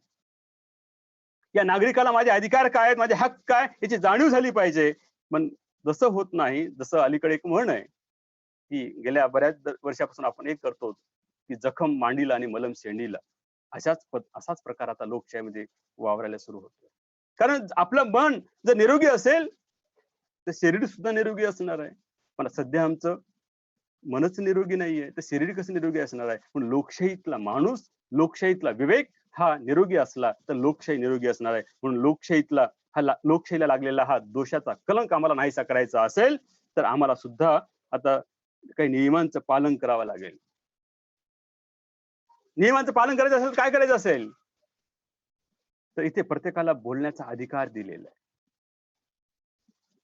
कारण जेव्हा एखाद्या व्यवस्थेमध्ये दोष दिसू लागतात किंवा ती व्यवस्था एखाद्या दोषाकडे वळली असते, तेव्हा त्या व्यवस्थेतील अर्थशास्त्र आणि त्या व्यवस्थेतील सामाजिक आणि राजकीय व्यूहरचना पूर्णतः बदलत असते. आज ही बदललेली आहे. जर आम्ही भारताचं जर विश्लेषण केलं, 130 करोड लोकसंख्या असताना सुद्धा आज काय अवस्था होते आम्ही पाहतो. या महामारीच्या काळामध्ये, लॉकडाऊनमध्ये अडकलेल्या लोकांना पायी पायी जात असताना कित्येक लोक मेली. आज वंदे भारत नावाच्या मिशन खाली आज सरकारी काय करत आहे? परदेशातला श्रीमंत माणूस तिथे सुखरूप पोहोचला पाहिजे, पण इथला सामान्य माणूस मेला तरी चालेल, पण त्याला ती सुविधा उपलब्ध करून देऊ नये, ही नीती या लोकशाही सरकारांची झालेली असल्यामुळे मग हे दोष कोणीतरी कमी केलं पाहिजे, या विचारी कोणीतरी बोललं पाहिजे. कारण लोकशाहीने आम्हाला बोलण्याचा अधिकार दिलेला आहे. तेव्हा खऱ्या अर्थाने हा बदल होणे अपेक्षित आहे. मग हा बदल करणार तरी कोण? बदल करण्याचा सविनय मार्ग सुद्धा लोकशाहीने आम्हाला दिलेला आहे. तेव्हा नागरिक, समाज, राज्य, बदल करण्या या तिन्ही संस्था आहेत. पण राज्य त्यांच्या हातामध्ये असल्यामुळे त्यातून बदलाची अपेक्षा नाहीये. समाज म्हणजे कोण आहे? आज समाज ही अशा वेगवेगळ्या विविधतेमध्ये विभागलेला आहे. तुमची विचारधारा वेगळी, माझी विचारधारा वेगळी, मी वेगळ्या धर्मामध्ये, मी वेगळ्या जातीमध्ये, असे अनेक प्रसंग एकमेकात गुंतलेले असल्यामुळे लोकशाहीतल्या दोष निर्माण करण्यासाठी जी जवळीकता येणं अपेक्षित आहे ती होताना दिसत नाहीये. कारण ती जर दोषपूर्ण झाली तरच खऱ्या अर्थाने आमच्या जीवन जगण्याला अर्थ आहे, पण तसं होताना दिसत नाहीये. मग या लोकशाहीतील दोष पूर्ण करण्यासाठी मग व्यक्ती नावाचा एक प्राणी पुढे आला पाहिजे. कारण एका माणसाचं, जसं एक उदाहरण मी सांगतोय, एक माणूस पुढे येऊन काय होणार आहे? कारण एवढ्या मोठ्या देशामध्ये सुधारणा होऊ शकतील, पण त्या सुधारणा विलंब लागेल. म्हणून एवढ्या मोठ्या देशामध्ये एका माणसाने जर लोकशाही सुधारणा करण्याचा प्रयत्न केला असेल होईल, पण त्याचा परिणाम होणार नाही. एक आपलं उदाहरण, मार्मिक एक उदाहरण सांगतोय की आपल्या सर्वांना माहिती आहे मुंग्या छोट्या असतात, त्याचं वजन किंवा त्याचा मोजमाप आपल्याला करता येणार नाही. पण या मुंग्या जेव्हा एकत्र येतात तेव्हा असं एक समृद्ध स्वरूपाचं एक वारूळ निर्माण करतात. आणि हे निर्माण झालेलं वारूळ किती ऊन येऊ द्या, किती पाऊस पडू द्या, किती हवा येऊ द्या, कुठल्याही संकटांना घाबरत नाही. अशा सर्व संकटावर मात करणारी ही मुंगींच्या मनातल विचार असेल तर मला माणूस म्हणून आम्ही पुढे येत असताना मग राष्ट्राच्या बांधणीसाठी, राष्ट्रात दडलेले दोष कमी करण्यासाठी आम्ही एकत्र का येऊ नये? तर जोपर्यंत आम्ही एकत्र येणार नाहीत तोपर्यंत हे दोष पूर्ण होणार नाही. म्हणून अलीकडे सुधारणेच्या नावाखाली आम्हाला एकत्र आल्याशिवाय पर्याय नाही. सुधारणा कशी करायची? कारण या व्यवस्थेमध्ये जसं मी म्हणालो की आभाळ फाटलेला तर शिवायचं कुठं, तर प्रत्येक फाटलेल्या ठिकाणी आता आपल्याला टाकं घालायचं, कारण व्यवस्थाच फाटलेली आहे. मग राजकीय पक्ष पद्धतीमध्ये आम्हाला सुधारणा घडवून आणाव्या लागतील. आज आम्हाला माहिती आहे राजकारण केवळ पैसे म्हणजे सरकारचा पैसा घरापर्यंत आणणारा व्यवसाय म्हणजे राजकारण, अशी एक अनुभूती आता अलीकडे येते आहे. आणि या राजकीय पक्षाच्या माध्यमातून खऱ्या अर्थाने लोकांचं सामाजिक शिक्षण, लोकांचं प्रबोधन, लोकशिक्षण होणं अपेक्षित आहे, पण दुर्दैवाने तसं होऊ शकलेलं नाहीये. राजकीय पक्ष केवळ पक्षाच्या पलीकडे आपला विचार किंवा सत्तेच्या पलीकडे आपला विचार पुढे आणलेले नाहीये. आणि हे आणत असताना आम्ही ज्या लोकप्रतिनिधींची निवड करतो, लोकप्रतिनिधी असावेत कसे, तर खऱ्या अर्थाने त्या लोकप्रतिनिधीला त्या परिसरातला अभ्यास असला पाहिजे. पण अलीकडच्या लोकप्रतिनिधीचा विचार करत असताना आम्ही लोकप्रतिनिधीचा मतदारसंघापेक्षा पक्षावर अधिक विश्वास आहे, त्याची जबाबदारी ही पक्षाची बांधलेली आहे. म्हणून मला म्हणायचं की लोकप्रतिनिधित्वांच्या निवडीबाबत आम्हाला आता सुधारणा करणं गरजेचं आहे. आणि एवढंच नव्हे तर लोकप्रतिनिधी सभागृहामध्ये सुद्धा आम्हाला ही सुधारणा करण्याची आवश्यकता आहे, कारण हे बोलल्याशिवाय होणार नाहीये. कोण बोलणार आहे? आता अलीकडे आपण पाहतो की या संपूर्ण नोकरशाहीमध्ये की जीपीएफचा प्रश्न पुढे येतोय, अंशतः अनुदान पद्धत पुढे लागू झालेली आहे आणि संपूर्ण खासदारांना देशातल्या निवृत्ती वेतन आहे. असे अनेक प्रश्न आहेत. संसदेच्या सभागृहातील कामकाजावर, कारण या देशातली सर्वोच्च व्यवस्था कुठली असेल ते संसद आहे, कायदेमंडळ आहे, आणि कायदेमंडळ या देशाचं सर्वोच्च मंदिर आहे. आणि या मंदिरात पाठवलेले आमचे प्रतिनिधी जर प्रामाणिकपणे काम करत नसतील तर खऱ्या अर्थाने त्या मंदिराचं पावित्र्य राहत नाही. आम्ही पाहतो की अधिवेशनाच्या दरम्यानच्या काळामध्ये जे काही सभागृहातला गदारोळ होतो, सभागृहामध्ये प्रतिनिधींची भूमिका जी असते, काय खऱ्या अर्थाने एखाद्या सभागृहामध्ये बोलत असताना, त्या सभागृहाचा प्रतिनिधी म्हणून वावरत असताना त्याला अभ्यासपूर्ण भाषण करावं लागतं. पण दुर्दैव असं आहे की अलीकडे अभ्यासापेक्षा फक्त पेपरच्या कात्रणा या सभागृहामध्ये घेऊन वाचल्या जातात आणि प्रश्नांची सोडवणूक आम्ही केल्याचं बोललं जातं. ही खऱ्या अर्थाने लोकशाहीत लागलेले एक खूप मोठं दोष आहे. म्हणून ही दोष सुधारायचे असतील किंवा निवडणूक प्रणालीतील सुधारणा घडून आणायची असतील, कारण आता निवडणूक ही लोकशाहीचा प्राण आहे आणि निवडणुकीच्या माध्यमातून मतदार आणि राज्य या दोघांना जोडणारं एक साधन आहे. आणि या निवडणुकीमध्ये लोकांना सक्रिय करायचे, कारण आता लोकांची उदासीनता अधिक मोठ्या प्रमाणात वाढलेली आहे. गेल्या 16-17 निवडणुका आमच्या देशामध्ये लोकसभेच्या झाल्या, पण या निवडणुकामध्ये लोकांच्या मतदाराचे प्रमाण का वाढत नाहीये? लोकांची उदासीनता का वाढलेली आहे? ही वाढलेली उदासीनता कमी करायची असेल तर कुठेतरी लोकांना पुढे येणं गरजेचं आहे. प्रशासनाबाबत तर बोलणं नको, भ्रष्टाचार एवढ्या टोकाला पोहोचलेलं आहे. आज भ्रष्टाचार संदर्भात जर बोललं गेलं, बोलणाऱ्याला 2 मार्ग आहेत, एक तुरुंग आणि दुसरा मृत्यू. मग भ्रष्टाचार कोण बोलणार आहे? आपण पाहतो जे आपल्या नागरी समाजाला पुढे यायचं, नागरी समाजाला पुढे यायचंच आहे, अगदी थोडं ही पार्श्वभूमी घेऊन मला पुढे यायची. मग सुधारणा कशाच करायची आहे? इथल्या पक्षपद्धतीच करायची, इथल्या निवडणुकीत करायची, इथल्या न्यायालयीन निर्णयच करायचे, इथल्या आर्थिक सुधारणामध्ये करायचे, इथल्या मतदारांच्या वर्तनामध्ये करायचे. आणि ह्या सुधारणा जर गुणवत्तापूर्ण असल्या तरच खऱ्या अर्थाने ही लोकशाही टिकणारी आहे. स्वातंत्र्य आणि जबाबदारीची जाणीव आहे का? जसं एक उदाहरण सांगतोय की जबाबदारी काय असते. प्रत्येक गावामध्ये 2 गोष्टी प्रामुख्याने आहेत, एक शाळा, दुसरं मंदिर. जेव्हा आम्ही गावातल्या दोन्ही या प्रारूपांचं जर पाहिलं तर त्या गावातली मंदिरं हे अत्यंत सुसज्ज आहेत, पण शाळांची अवस्था,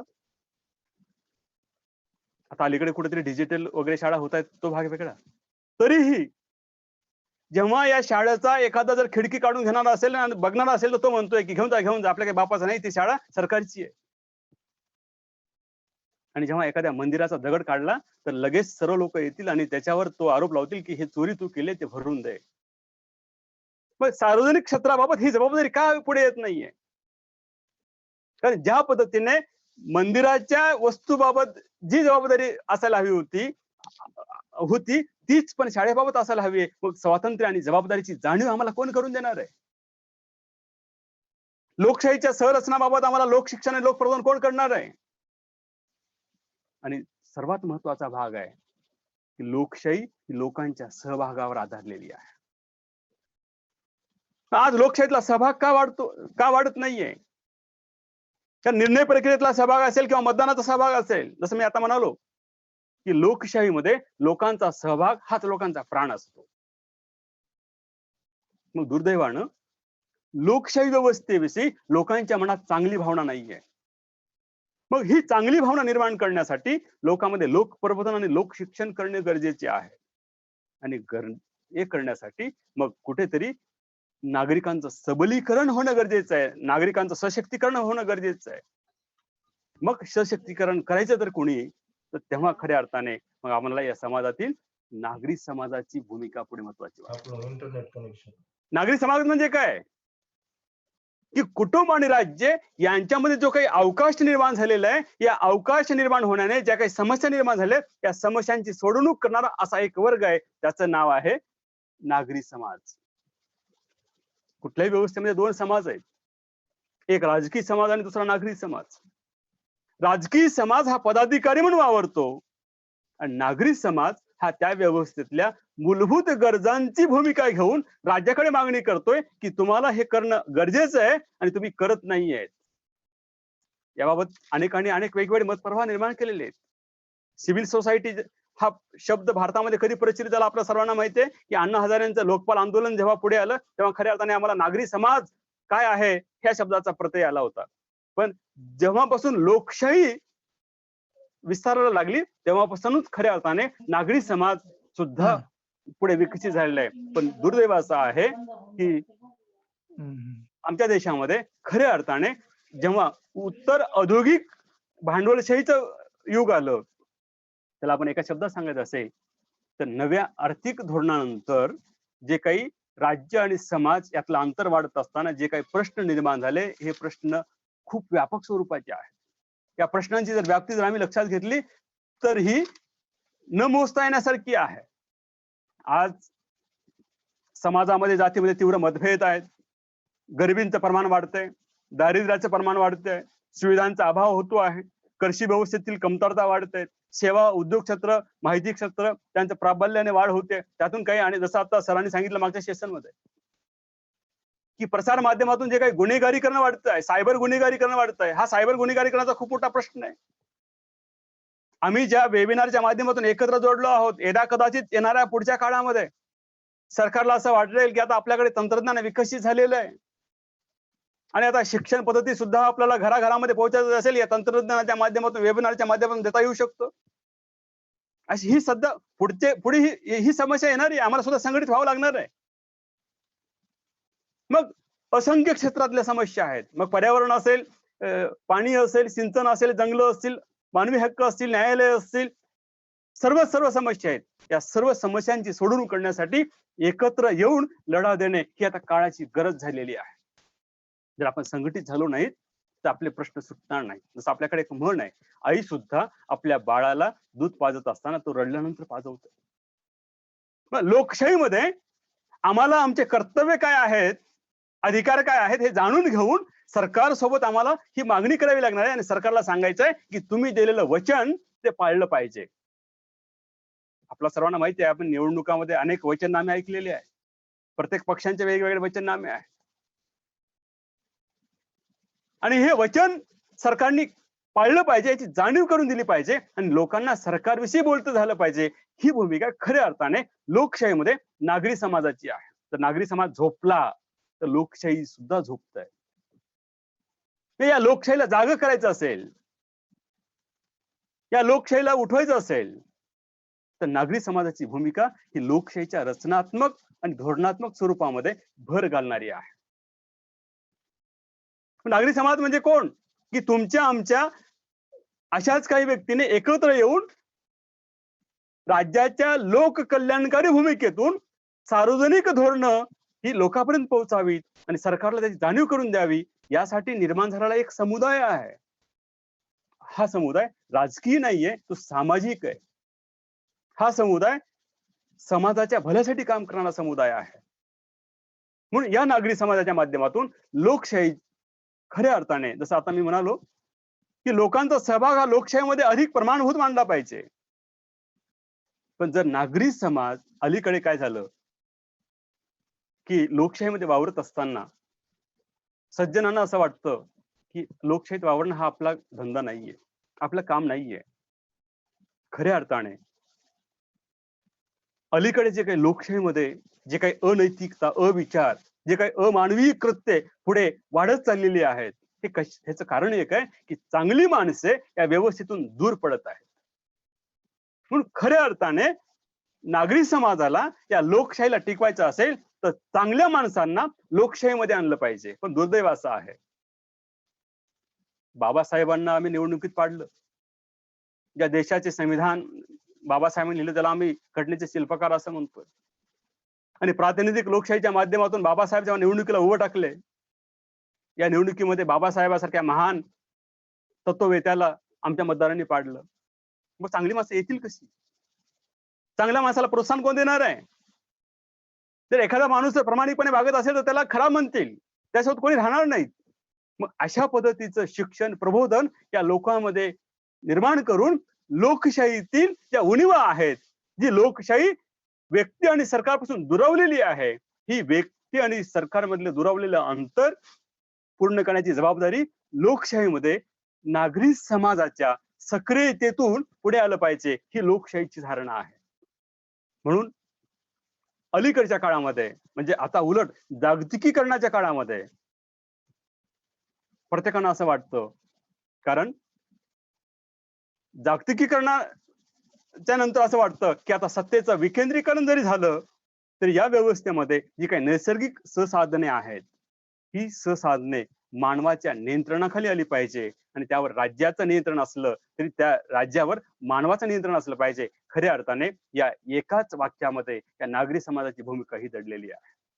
म्हणून नागरी समाज म्हणजे लोकशाहीला पूरक असलेला अराजकीय वर्ग आहे की जो कायदेशीर लढाई करतो, जो मानवतावादी लढाई करतो, जो लोककल्याणकारी लढाईसाठी पुढे येतो, जो कायद्यासाठी लढतो, जो मानवी हक्कासाठी लढतोय.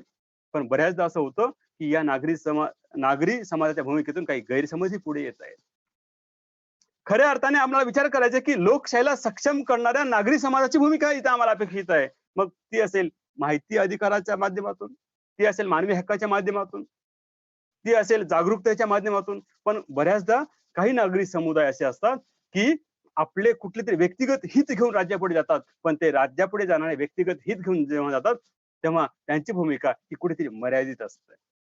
मग हा हित कुठलं? अलीकडे आपल्याला माहिती आहे की आता धर्माच्या नावाखाली अनेक संघ पुढे येत आहेत आणि प्रत्येकाला आपापल्या धर्माचं संरक्षण हवं आहे. तर धर्माचं संरक्षण द्यायचं असेल तर खऱ्या अर्थाने त्याला आपला लोकशाही नागरी समाज म्हणायचं का? कारण कायद्याच्या चौकटीमध्ये राहून ते सर्वांना मिळालं पाहिजे, पण मला अधिक मिळालं पाहिजे आणि इतरांना कमी मिळालं पाहिजे, ही खऱ्या अर्थाने लोकशाहीची भूमिका नाहीये.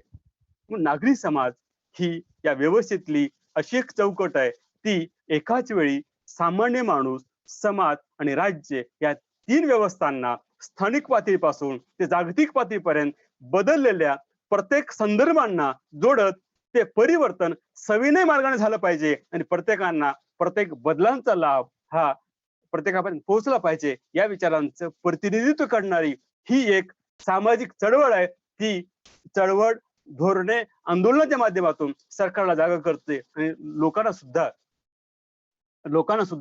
लोकांमध्ये जागरूकता घडवून आणून लोकशाहीला प्रबळ करण्याचं आवाहन करतं. अशा आवाहन करणाऱ्या व्यवस्थेला आपण नागरी समाज किंवा लोकशाहीतील नागरी समाजाची भूमिका असं म्हणूया. मला खऱ्या अर्थाने विषयाला न्याय देता आला का माहिती नाहीये, पण संयोजकांनी मला बोलण्याची संधी दिली आणि मी आपल्या पुढे व्यक्त झालोय. कदाचित मला विषयाला न्याय देता आला नसेल, पण आपण सर्वांनी ऐकून घेतलात त्याबद्दल मी आपला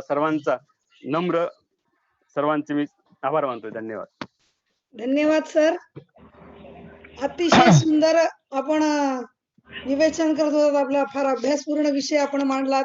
लोकशाही टिकवण्यासाठी आपली काय कर्तव्य आहेत माणूस म्हणून, नागरी अभ्यास आणि उणीवा दूर करण्यासाठीचा उपाययोजना संघटित कसं झालं पाहिजे. आपण फार सुंदर विचार आपले मांडले. खरं तर वेळेची मर्यादा आहे, अन्यथा आपल्याला आम्ही अजून 1 तास ऐकलं असतं.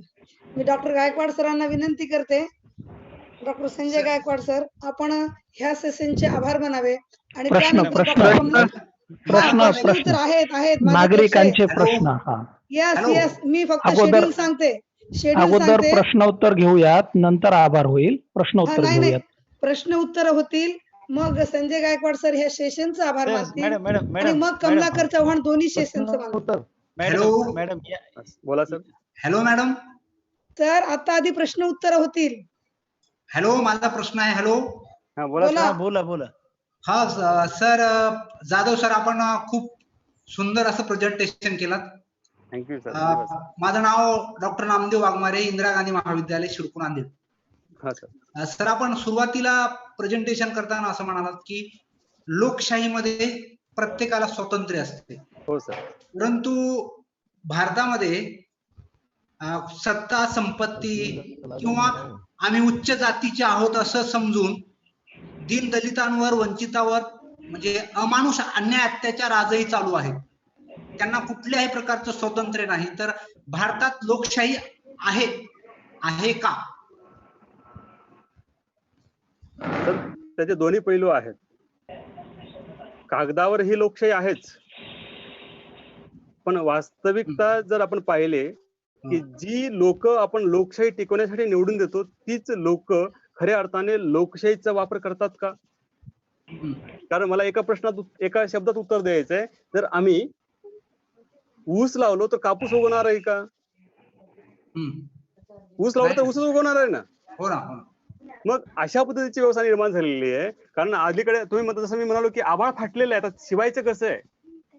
आणि शिवत असताना जसं मी म्हणालो की प्रत्येक माणसाची जबाबदारी आहे, प्रत्येकाची जबाबदारी आहे. मला स्वातंत्र्य आहे, मला अधिकार आहे, मला कर्तव्य आहे.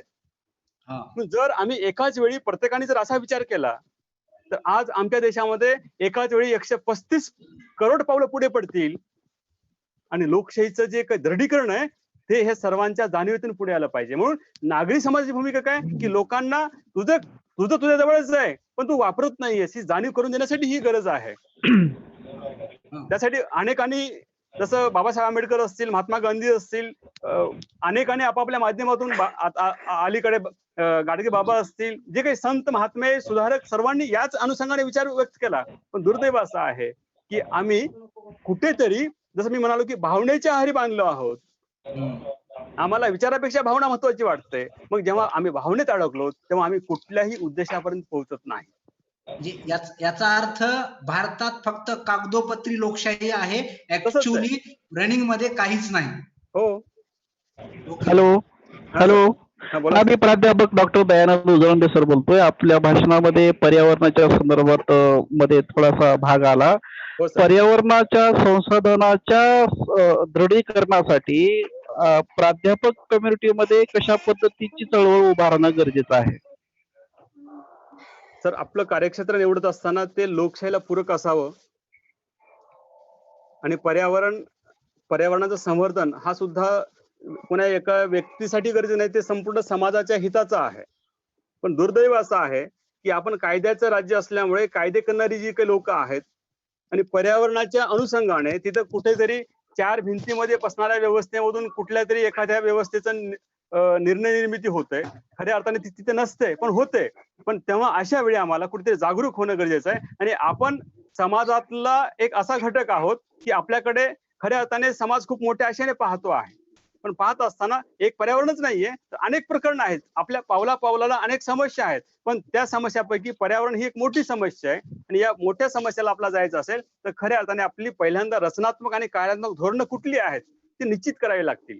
आणि ते निश्चित झाल्याशिवाय आम्हाला कुठल्याही पर्यावरणाचा प्रश्न हा पुढे आणता येणार नाही. म्हणून आम्ही जागरूक नागरिक म्हणून पुढे येणं आणि प्रत्येकाला आपली भूमिका समजवत असताना आपल्या भूमिकेमध्ये सर्वांचा समावेश कसा होईल आणि हे या समावेशाचं दृढीकरण झालं पाहिजे ही भूमिका आम्हाला ठेवावी लागणारी आहे. हॅलो सर, नमस्कार. नमस्कार.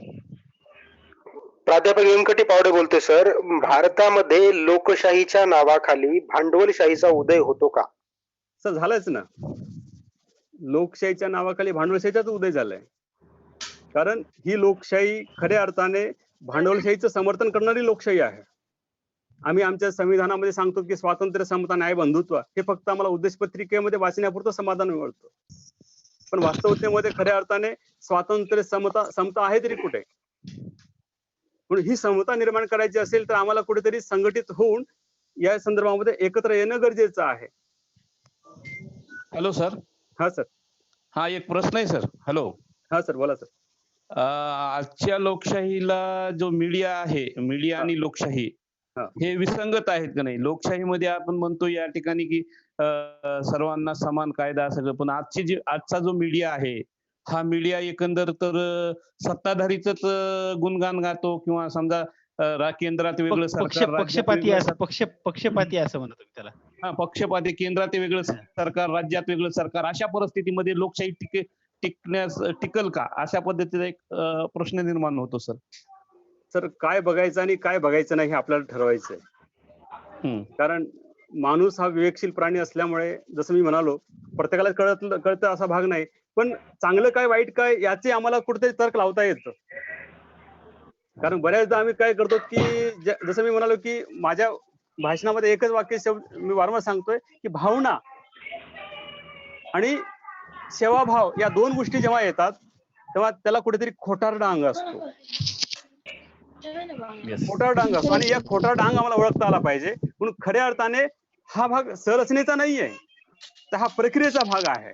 म्हणून ही प्रक्रिया कितपत सुधारायची किंवा आज तुम्ही जसं म्हणताय की लोकशाही टिकेल का, तर खऱ्या अर्थाने आजच्या लोकशाहीमध्ये अनेक काही असे धागे गुंतलेले आहेत की ती लोकशाहीला पराभूत करत आहेत. म्हणून या पराभूत होणाऱ्या लोकशाहीला जर थांबवायचं असेल तर आम्हालाच कुठेतरी नागरिक म्हणून सक्रियतेने पुढे येणं गरजेचं आहे आणि हेच त्यावर रामबाण उपाय आहे. आभार मानू का? हॅलो. हॅलो. आभार मानतोय सर. Hello sir. हा सर. हॅलो, नमस्कार. सर नमस्कार. मी प्राध्यापक अरुण तबार, ज्ञानोपासक महाविद्यालय परभणी. हा बोला सर. जाधव सर, आपण अतिशय परखडपणे आणि आजचं वास्तव हे आपल्या संपूर्ण विवेचनातून मांडलं, त्याबद्दल अगोदर तुमचं अभिनंदन. धन्यवाद सर. वेगवेगळे प्रश्न मी आता ऐकले, तुमच्या व्याख्यानातूनच वारंवार जाणवलं. हो सर. हे प्रश्न आपण वारंवार व्यक्त करणाऱ्या व्यक्ती सुद्धा या लोकशाहीतील एक घटक आहेत. होय. आणि जेव्हा आम्ही तुम्हाला प्रश्न विचारतो किंवा आपण एकमेकाला प्रश्न विचारतो तेव्हा आपण आपले कर्तव्य विसरतो. तुम्ही मध्यंतरी एक चांगला शब्द प्रयोग केला, कर्तव्य आणि अधिकार. अधिकार सर्वांनाच हवे आहेत, मात्र कर्तव्य नको. आणि हीच आजची, आपण जर आजची लॉकडाऊनची अवस्था बघितली तर सर्वसामान्य माणूस भीतीपोटी घरात आहे आणि जो सुख वस्तू आहे तो पोटातलं जिरवण्यासाठी बाहेर पडतो. याच माणसाला बघून बाकीचे सर्वसामान्य माणसाला वाटतं ही चांगली माणसं जर फिरत असतील तर सरकार जे सांगतं ते खोटच आहे, फिरू नका वगैरे वगैरे. त्यामुळे मला असं वाटतं की तुमच्या व्याख्यानातून हे वारंवार मुद्दे आले. सर्वात महत्वाचं, प्रत्येकाने आपापलं कर्तव्य पार पाडलं तर लोकशाही आहे तिथंच आहे. लोकशाहीत दोष नाहीत, नागरिकांमध्ये दोष आहे. अंमलबजावणीमध्ये आपल्याकडून वारंवार ज्या चुका घडतात त्या दुरुस्त करणं किंवा त्या समजून घेणं हे सगळ्यात महत्वाचं आहे. आपण सर्व व्यवस्थित सांगितलं त्याबद्दल आपले धन्यवाद. आभार आहे. हॅलो, मी प्राध्यापक गायकवाड सर आभाराकडे येतोय.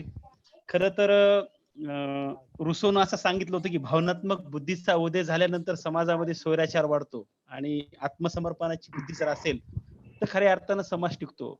मला असं वाटतं की खरं तर रुसोचा तो विचार म्हणजे नागरी समाजाची कोनशिला जर आपण म्हटलं तरी चालेल, कारण आपण ते शिकतोय आणि तिथून खऱ्या अर्थानं सिव्हिल सोसायटीच्या जबाबदाऱ्या काय आहेत हे आपल्या व्याख्यानातून आपण खूप चांगलं सांगितलेलं आहे. भारतामधल्या सर्वच लोकांनी जात, धर्म, पंथ, भाषा याच्या पलीकडे जाऊन मी एक कॉमन माणूस आहे आणि मला माझ्या देशासाठी काहीतरी करायचंय अशी भावना ठेवून जर प्रत्येकाने स्वतःची तर निश्चितच आपली लोकशाही सुदृढ होऊ शकते. जसं तुम्ही काल मला उदाहरण सांगितले यश जाधव सरांचं, की त्यांनी त्या महापोर्टलवरची माहिती घेतली. म्हणजे 36 लाख तरुणांनी आपल्याकडं महाराष्ट्र म्हणजे मागच्या सरकारच्या काळामध्ये 36 लाख लोकांनी अर्ज केले होते. पण एकट्या यश जाधव सरांनाच असं वाटलं की किती लोकांनी महापोर्टलवर माहिती भरली आणि त्या पैशाचं नेमकं काय झालं आहे याची माहिती त्यांनी माहिती अधिकार कायद्यात मागितली. म्हणजे सिव्हिल सोसायटी म्हणजे 10 जणांनी एकत्र यावं अशातला भाग नाही. एक व्यक्ती सुद्धा सिव्हिल सोसायटीचं काम करू शकतो. म्हणजे मी किंवा तुम्ही आपण प्रत्येक जण सिव्हिल सोसायटीचे घटक आहोत असं मला वाटतंय. आणि त्या अनुषंगानं या वेबिनार मध्ये सहभागी झालेल्या सर्वांनी आपण स्वतः सिव्हिल सोसायटी आहोत किंवा जसं आपण म्हणतो की वन मॅन आर्मी, म्हणजे मी सुद्धा तशा प्रकारचं कार्य करू शकतो ही भूमिका ठेवून जर आपण वाटचाल केली तर निश्चित आपल्या लोकशाहीला उज्ज्वल भवितव्य आहे. या सत्रामध्ये जाधव सरांनी खूप सुंदर विवेचन केलं, त्याबद्दल मी त्यांचे आभार मानतो. तसेच प्रश्न विचारणारे माझे सर किंवा माझे बांधव यांनी सुद्धा खूप छानसे प्रश्न विचारले, त्यांचे मी आभार मानतो. आणि असाच सहभाग आपला पुढेही राहू द्या अशी मी सर्वांना विनंती करतो. यानंतर कमलाकर चव्हाण सर पुढचं कार्य करतील. कमलाकर चव्हाण सर, आपण दोन्ही सेशनचे म्हणून एकत्र आभार मानायचे. धन्यवाद मॅडम, धन्यवाद. जय भवानी शिक्षण प्रसारक मंडळ संचलित श्री योगानंद स्वामी कला महाविद्यालय वसमत IQACच्या वतीने आयोजित करण्यात आलेल्या या वेबिनारचा आजचा 6वा दिवस आहे. या दोन्ही सत्रांच्या साधन व्यक्तींचं मी मनपूर्वक अभिनंदन करतो. सकाळच्या सत्रामध्ये फिल्म ॲज ए मीडिया या विषयावरती डॉक्टर सुभाष शिंदे सर मानवत इथून आपल्यामध्ये सहभागी झालेले होते. त्यांनी अतिशय मौलिक अशा प्रकारचं मार्गदर्शन आपल्याला या मीडियाच्या संदर्भामध्ये केलेलं होतं. एकूणच भारतीय चित्रपट सृष्टी मीडिया अध्ययन अध्यापन या अनुषंगाने त्यांनी केलेलं विवेचन अतिशय आम्हाला भावलेलं आहे. आणि शिक्षणाच्या बाबतीमध्ये किंवा त्यांनी वेगवेगळे चित्रपटातले संवाद आमच्या समोर ठेवले. मला असं वाटतं की अध्यापनाच्या प्रक्रियेमध्ये सुद्धा असं म्हटलं जातं की शिक्षक सुद्धा हा उत्तम नटच असतो, कारण केवळ शब्द नव्हे तर देहबोलीच्या माध्यमातूनच तो विद्यार्थ्यांच्या समोर प्रतीत होत असतो, अभिव्यक्त होत असतो. आणि म्हणून सुभाष शिंदे सरांचं मी मनपूर्वक आभार व्यक्त करतो आहे. आणि त्याचबरोबर दुसऱ्या सत्रामध्ये आमचे मित्र धर्माबाद इथल्या लाल बहादूर शास्त्री महाविद्यालयाच्या राज्यशास्त्र विभागाचे प्रमुख डॉक्टर प्रभाकर जाधव सर यांनी लोकशाहीत नागरी समाजाची भूमिका काय आहे यावर अतिशय वास्तव विवेचन, पवार सरांनी म्हटल्याप्रमाणे अतिशय परखड अशा प्रकारचं विवेचन त्यांनी खूप मोठ्या तळमळीतून आपल्या समोर मांडलेलं होतं. देशातले आणि समाज व्यवस्थेतले दोष नाहीसे करायचे असतील तर प्रत्येक नागरिकांनी आपले कर्तव्य समजून घेऊन पुढे येण्याची गरज त्यांनी आपल्या या विवेचनातून व्यक्त केलेली होती. धन्यवाद प्रभाकर जाधव सर. या ठिकाणी दोन्ही सत्रांच्या रिसोर्स पर्सनचे मी व्यक्तिशः या ठिकाणी आभार व्यक्त करतो. या सत्रामध्ये सहभागी असलेले अर्थशास्त्र अभ्यास मंडळाचे अध्यक्ष सन्माननीय डॉक्टर अरुण पवार सर, गृहविज्ञान विषयाच्या अभ्यास मंडळाच्या अध्यक्षा सन्माननीय डॉक्टर अंजली लाखे मॅडम, विद्यापीठाच्या विविध प्राधिकरणाचे सदस्य या सत्रामध्ये सहभागी होऊन आम्हाला प्रोत्साहित करत आहेत, सूचना करत आहेत, मार्गदर्शन करत आहेत. मी त्यांचे खूप खूप आभार व्यक्त करतो. त्याचबरोबर आमच्या संस्थेचे संस्थाध्यक्ष, महाराष्ट्र राज्याचे माजी सहकार मंत्री, माजी आमदार तथा या वेबिनार मध्ये आपली उपस्थितीच नव्हे तर प्रश्नोत्तराच्या माध्यमातून सुद्धा अतिशय सक्रिय सहभाग देत आहेत आणि सातत्यानं आम्हाला प्रोत्साहित करत आहेत ते आदरणीय डॉक्टर जयप्रकाशजी मुंदडा साहेब यांचेही मी आभार व्यक्त करतो. त्याचबरोबर महाविद्यालयाचे प्राचार्य, महाराष्ट्रातील सुप्रसिद्ध साहित्यिक, आमचे मार्गदर्शक सन्माननीय डॉक्टर नागनाथ पाटील सर हे सुद्धा उपस्थित राहून आम्हाला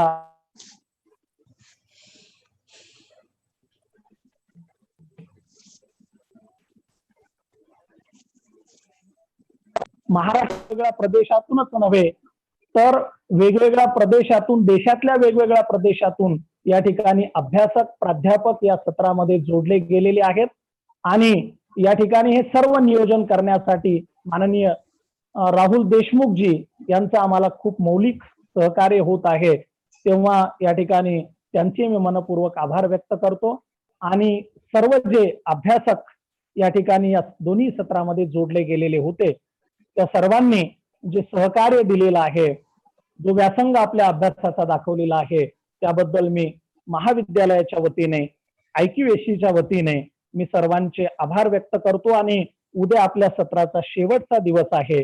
2 ते 3 आणि 3 ते 4 या दोन्ही सत्रामध्ये आपण अशाच प्रकारचा सक्रिय सहभाग द्यावा अशा प्रकारची विनंती करतो आणि या ठिकाणी थांबतो. धन्यवाद. धन्यवाद कमलाकर चव्हाण सर. जय भवानी शिक्षण प्रसारक मंडळ संचलित श्री योगानंद स्वामी कला महाविद्यालयाच्या IQAC सेलकडून आयोजित मल्टीडिसिप्लिनरी वेबिनारचा आजचा 6वा दिवस होता. दोन्ही सेशन्स मध्ये अतिशय उत्कृष्ट वक्ते आम्हाला मिळाले आणि आपण सर्व पार्टिसिपंट्सनी ह्याचा निश्चितच फायदा करून घेणार ह्याची मला विश्वास आहे. अतिशय कौतुकाची गोष्ट म्हणजे आमचे सन्माननीय अध्यक्ष डॉक्टर जयप्रकाशजी मुंदडा, त्यांच्या सुविद्य पत्नी डॉक्टर रीतादेवी मुंदडा सहित हे दोन्ही सेशन्स ऐकत होते.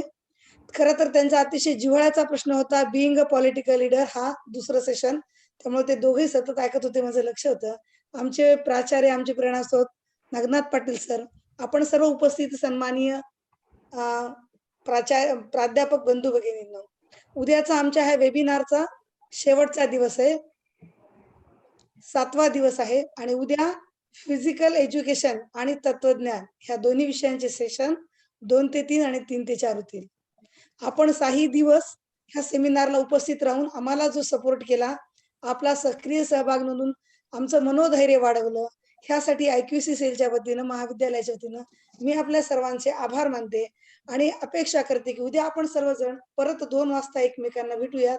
उद्याचा शेवटचा दिवस आणि निश्चितच सर्वजण उद्याही उपस्थिती देतील आणि सक्रिय सहभाग नोंदवतील. ह्या सहित मी डॉक्टर वर्षा समोर आपल्या सगळ्यांचे आभारी आहे. आजचं सेशन संपलं असं IQACच्या वतीने जाहीर करते. धन्यवाद. धन्यवाद. मॅडम मी बंद करतो मॅडम. राहुल सर बंद करतो मॅडम. हा, यस, यू कॅन लीव.